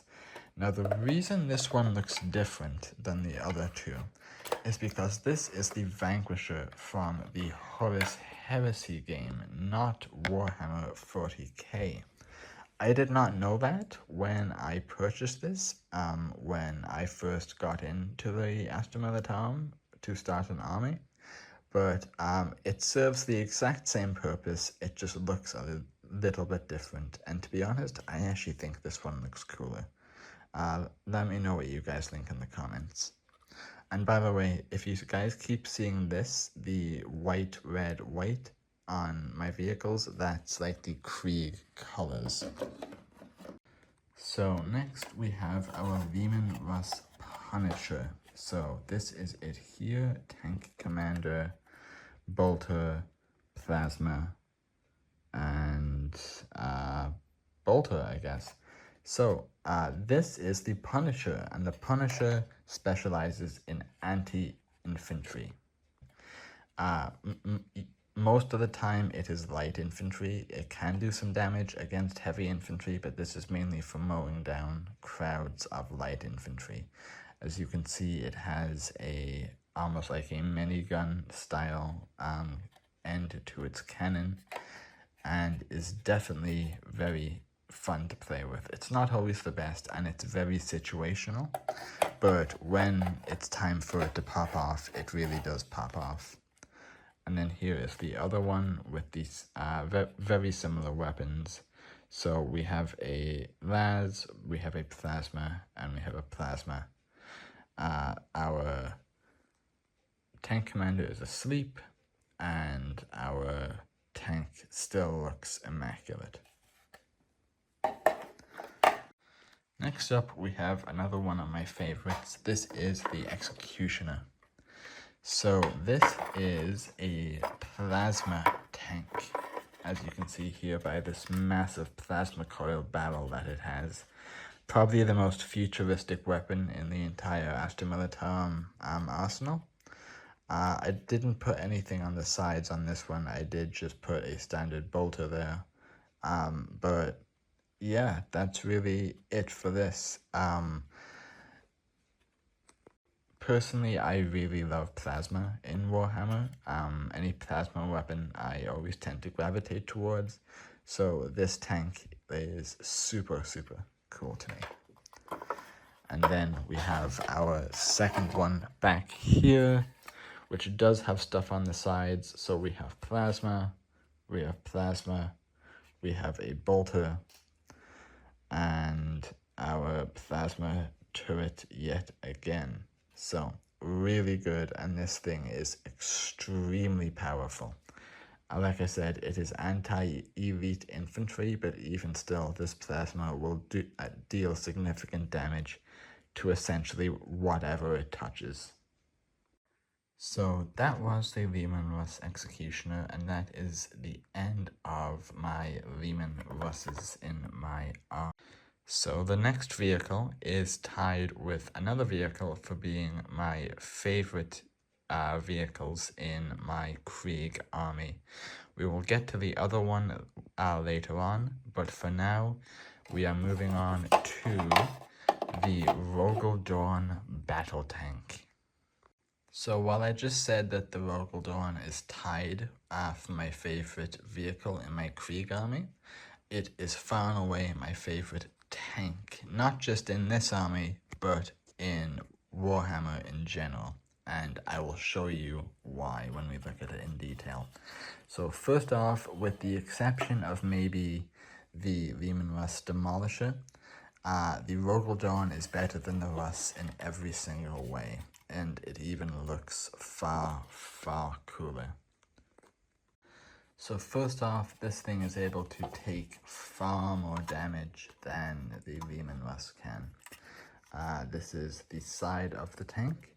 On each of these, there is a melter and a cannon up front here. So not a bolter, not a las rifle, but a actual cannon, as well as these weapons down here as well. So at the front, if you are an infantryman in front of this thing, you are screwed. On the side here, there should be another melter, but I just can't find it right now. And on the back, we can see that there is so much going on. I do my best to turn my Rogaldorns into little dioramas to make it look like, you know, the crew has been living in it and on it for quite some time. Let me move around to the other side. Here we go here, so you can see there's all kinds of stuff strewn around. So the Rogaldorn has two different types of cannons it can use. One of them is the oppressor cannon, and the other is the twin assault cannon. My bad. And currently I have the oppressor cannon on because it is hands down the better of the two. It also comes with this small little auto cannon here, which can mow down any infantry that are trying to sneak up. All to say, this tank is absolutely amazing. Now, as for the crew, so we have this guy up here. So he is our tank commander / lookout. As you can see, he's holding his binoculars. And then we also have this guy at the very back, standing on this little ledge on a heavy stubber. Not a heavy stubber, sorry, just a normal stubber. So with all of these firepowers, these tanks are insane to deal with if you are fighting them. And trust me, I've fought them before. They are so hard to kill, and I have fought with them before, and I have seen the panic in my opponent's face, because I don't just have one, I don't just have two, I have 3 of these things. So this is the second one. Much the same as the first. I won't go into extreme detail as I did the last time. Again, there should be weapons in here, but they are just in a little bag upstairs. The crew here, slightly different. So we have our guy sticking up at the back and guy sticking up at the front. There is a mounted weapon here ready for him to hop on and start shooting. But he's also carrying his pistol, which is very, very nice. This one also has the oppressor cannon, just because I think it really is the better of the two. And unlike the previous one, you can see here that this Dawn has a minigun or chain gun instead of a cannon. It is purely up to personal preference which you prefer to use. But that is it for Rogel Dawn number 2. So Rogel Dawn number 3, I have equipped with the twin assault cannons just to mix things up a little bit. Now, I might have made it sound like these things are terrible. They are not. They are actually extremely fun to use. It's just the oppressor cannon is much better, but I wanted to at least have one of these that had that weapon to try out. So on the sides, you know, we have our melters, on both sides. The crew consists of a guy here, who is just poking his head up with his binoculars, and this guy who is turned around, but there's also a machine gun in front of him. So similar to the last one, in case anything happens, he can jump up and start blasting.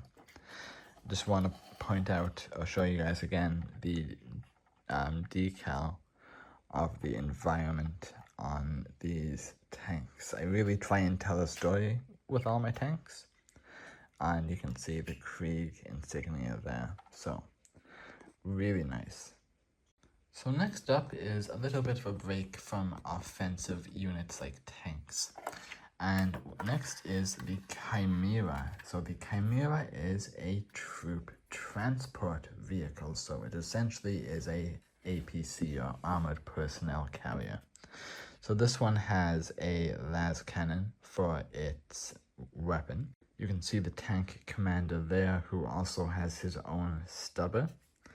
It has a missile on one side and has a bunch of different weapons pointing out of the back. These are great for moving infantry across the battlefield. This can fit 12 standard infantry and I believe 4 special weapons teams. So it is very, very versatile. The only issue is, like I mentioned with the Toroks, you cannot dismount at the same time. So you have to arrive to where you want to be, wait until your next turn, and then dismount. And if your Chimera gets blasted, during the enemy's turn, then goodbye all of you guys. So that's the Chimera summed up. It is one of my favorite vehicles, so much so that I have 3 of them. Oh, I forgot to mention, so I do have a dozer blade on this one. Here is another Chimera, so this one also has a dozer blade. This one is not as flashy, this one is just more plain, straight to the point.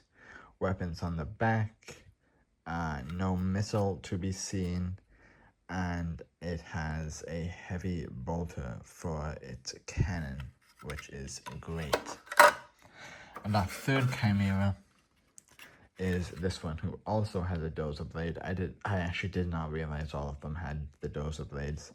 So we have the bolter for the turret, and for the back where the people are being transported, there are weapons and antenna everywhere. So great vehicle. No Imperial Guard army is complete without them, in my opinion. So next up we have the Hydra.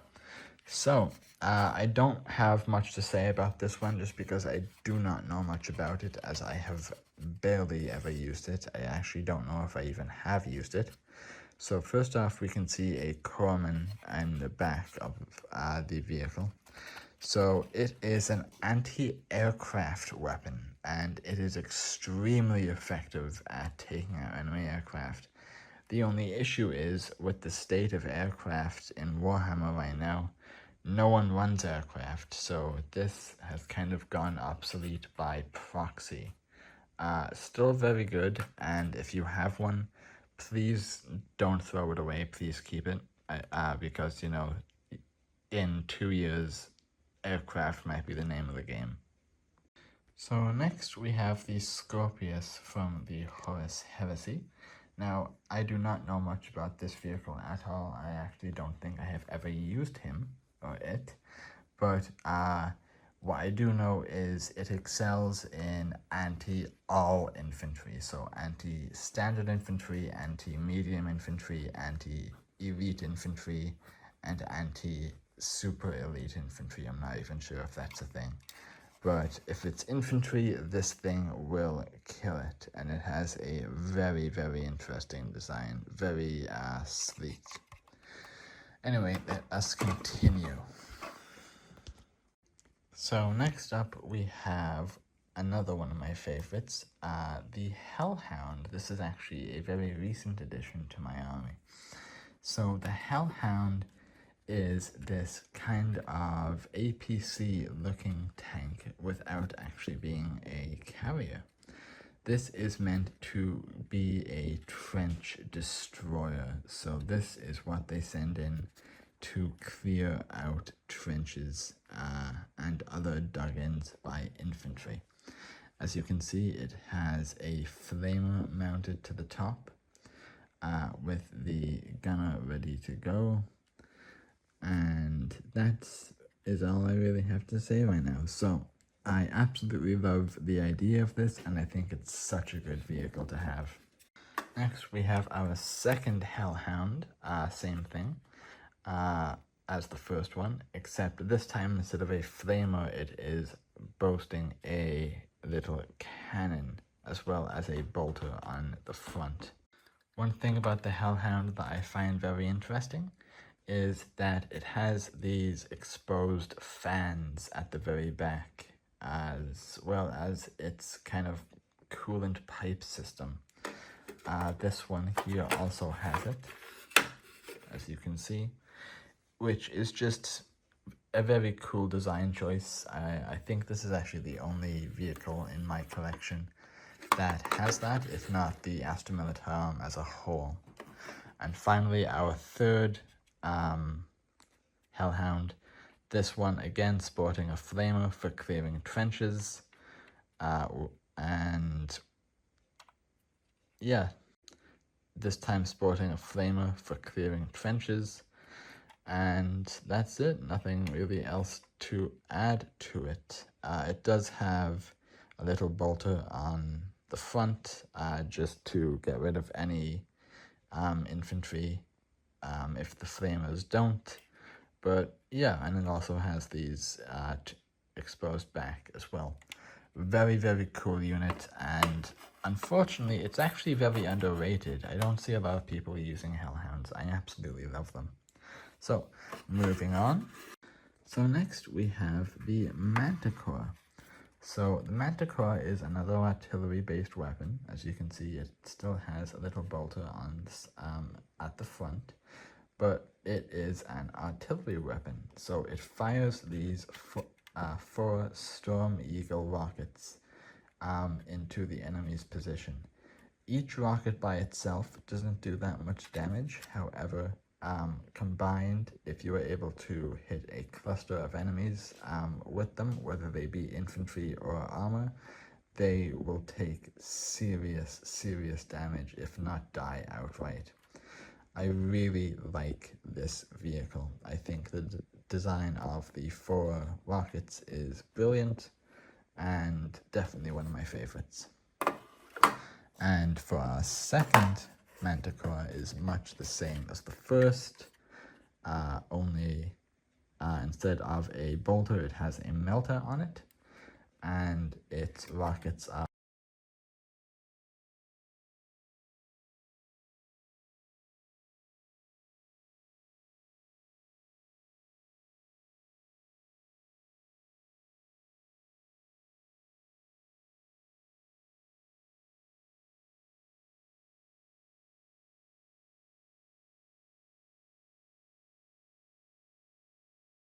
So our next vehicle is one that will strike fear into the heart of any enemy you fight against, regardless of their army, and that is the Death Strike.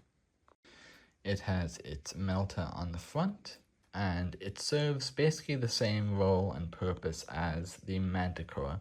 Instead of firing 4 rockets that all impact at once to try and get a decent amount of damage, this just fires one massive, almost comically large Hellstrike missile. And whatever this thing hits is going to die, regardless of what it is, whether it's elite infantry or heavy armor. This thing will kill it dead, and that's one of the reasons why I love it. It is something that, like I said, is effective against pretty much every single army. So when you pull these out, your opponent is going to start sweating. And for our second one is much the same. I have this one posed a little bit better. This one I included the 4 additional rockets, which I lost for the first one, but it is the same thing. Its main Hellstrike missile, as well as the melter at the front, and then these smaller rockets just to add insult to injury. If you ever want to see pure fear on your opponent's face in the game of Warhammer, pull out 2 Death Strikes for a game. That will put them on edge. Anyway, let us continue. So next up is the vehicle that is tied with the Rogel Dawn as my favorite vehicle in my army, and that is the Basilisk. So the Basilisk is a heavy artillery vehicle. As you can see, it even has these kind of guardrails to protect the crew who are usually on board. With this massive cannon, it's able to shoot at extreme ranges. It actually has the same cannon as the Earthshakers from earlier. So it delivers the same amount of damage as the Earthshakers, which is a lot, but just in mobile form. And speaking of the Earthshakers, when I said that I could proxy the Earthshakers for something else, it was this, the Basilisk. Absolutely one of my favorite vehicles of all time. Here is our second Basilisk, very similar to the first. Not going to spend too much time on it. This one has some crew that I put on it. they are loading it and making sure that it is done correctly. This guy is holding the shell. And yeah. And then our third basilisk, I did it to make it look a little bit more rusty, as if this one has been in service just a tiny bit longer than the other ones. Again, same weapons, same everything. It does have these small little weapons on the side and has a melter. All of the basilisks have these small little weapons here. I just forgot to say it. So that is the basilisks. So the basilisk and the Dawn are my two favorite Krieg vehicles by a long shot. So we are now moving on to the super heavy tanks that I have, and we're going to be starting off with one of my favorites, the Macarius. Now the Macarius is now Legends, unfortunately, and this thing is super heavy, which makes sense since technically it is a super heavy weapon or tank. So even though it is a super heavy, it is kind of a middle ground between your standard Lehman Russ or Dawn and something like your Bane Blade or Bane Sword. So there are multiple weapons to choose from for the Macarius, and I have chosen two since I have two. So the first one is a double Vanquisher cannon, which are these two things here. So these cannons act as anti-armor and anti-monster weapons. So this is great for taking out the opponent's heavy armor, the opponent's super heavies, or if the opponent has any monster units, this is going to be your best friend. I genuinely cannot put into words how much I love this tank. I think the design is one of the best tanks that Games Workshop have made, and I just wish that it was still legal to play with. And our other one, so the second Macarius, it has a slightly little different weapon. So first off, we have our crew. So we have our tank commander sitting up there, and then one guy here sticking his head out. So here is the weapons, and they are twin mega bolters. So they chew through infantry regardless of what kind of infantry. Standard, medium, elite infantry, it doesn't matter. This thing will chew through them all, and I love it.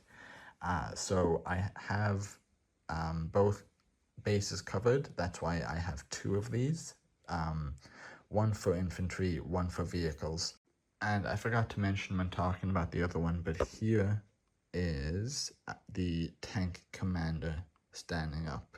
I don't believe that there is a second one like the one with the super bolters, but still it's really good, and it also comes with an assortment of side weapons that you can choose. This one here has a flamer, and I believe there's a flamer on the other side. This one here, the super bolter version, has a melter. So very good. I love both of these beyond words. So for our first true super heavy, we have the ever so famous and notorious Bane Blade. So this tank is absolutely incredible in terms of both its size and its abilities. So as far as weapons go, it has its standard Bane Blade cannon as well as an autogun. It also has two melters on either side of it, and then these turrets as well that can swivel around and blast close enemy infantry to bits. It also has a cannon here, very similar to the Dawn, and it has a tank commander. So on the left we have a commissar serving as the tank commander, and then we also have this corpsman here with a heavy stubber as well. So this thing is just armed to the teeth in every single respectable way, and I love it. I think I did a pretty good job painting it. This was the first super heavy that I painted, and I think the shades of green go really well with the shade of blue that I chose. Anyway, let us continue on. So our next super heavy is the Bane Sword. So this is in the same family as the Bane Blade. However, it has what is called a Quake Cannon, which is this magnificent thing here. This is a super heavy that mainly does anti-tank and anti-armor. The Bane Blade, as good as it is and as much as I love it, is kind of the jack of all trades when it comes to super heavy. It's pretty good at everything, but not excellent at anything. That's where stuff like the Bane Sword comes in. So this is, sorry, not exclusively, but this is mainly used for taking out enemy vehicles, as well as having the same turrets on either side of it. And yeah, again, I think the paint job turned out really well, especially the lights on it. I think the yellow goes really well with this shade of blue. But let's continue.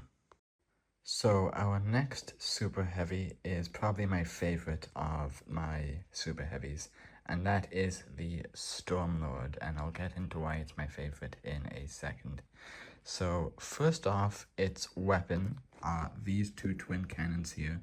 These are twin Vulcan mega bolters. So these are extreme anti-infantry and even extreme anti-light and medium armored vehicles. So this thing can chew through pretty much anything and just obliterate it.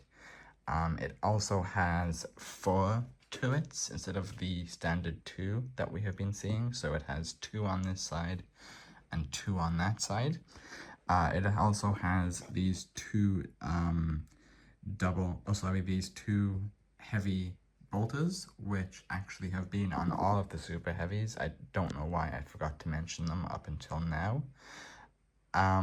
And yeah, that's just part of the reason why I love this so much. So the reason the Stormlord is my favorite super heavy tank in my collection is because it's not only just an extremely powerful super heavy tank in terms of damage, but it is also a troop transport vehicle capable of carrying up to 40 infantry units. So apart from being able to deal out massive damage, it is also able to transport an extreme number of infantry in relative safety, as it is very difficult to kill a super heavy. So for example, the Taurox and the Chimera, while they are strong and armored, they are nowhere near as armored as this. So this is the kind of tank that you would bring with you, load in 40 of your guys, and just make your way from objective to objective. That's what I've done in the past, and it is amazing. I absolutely adore this. So here are the weapons down here. You can see some of the transfers that I included. And yeah, that's it. It also has this little back piece here with these 2 stubbers on turrets at the back. And you can see the door there, so presumably that is where the passengers enter. So really cool design. I adore this tank to bits. Like I said, it is my favorite super heavy. And last but absolutely not least is the Shadow Sword. So this is the most powerful unit that 1, I have, and 2, I believe in the entire Astra Militarum. It has what is called a volcano cannon, which is this here. And its nickname is the Titan Killer, because 1 shot from this can kill a Titan. So it is extremely powerful with its cannon. The only downside is it is not super reliable. Something like the Bane Sword, which I showed you, which mainly deals with anti-vehicles, is a lot more consistent, whereas this one is a little bit less consistent, but is able to essentially delete anything that it hits. As for other weapons, it has the turrets on either side, and also has other abilities, for example being able to toss out smoke grenades and stuff like that to blur the enemy's line of sight. Really cool. I absolutely love this, and this is the only tank in my entire Krieg army that I painted black with hints of blue, just because I thought black would be fitting for a tank called a Shadow Sword. And that, everyone, is the conclusion to my Death Korps of Krieg Warhammer 40k Army Showcase. So I really hope that you enjoyed watching this, and I hope that I have persuaded one of you to maybe consider start collecting the Krieg, or at least the Imperial Guard, as they do have some pretty nice stuff. From infantry to tanks to everything in between, they have you covered. One thing I will say, and I don't like saying this in videos, but I'm just going to say it for this one. If you guys would not mind leaving a like on the video, just because it took me absolutely ages to set the table up with all of these miniatures, and it's going to take me another hour or 2 hours to put everything back where it is. So this was an absolute joy to make, and I'm so glad that I finally got the chance to do it after waiting I don't know how long for me to finish up the collection to make this video. So again, thank you for watching. My name has been Crimson. I really hope you enjoyed this, and I'll see you guys in the next one. Peace.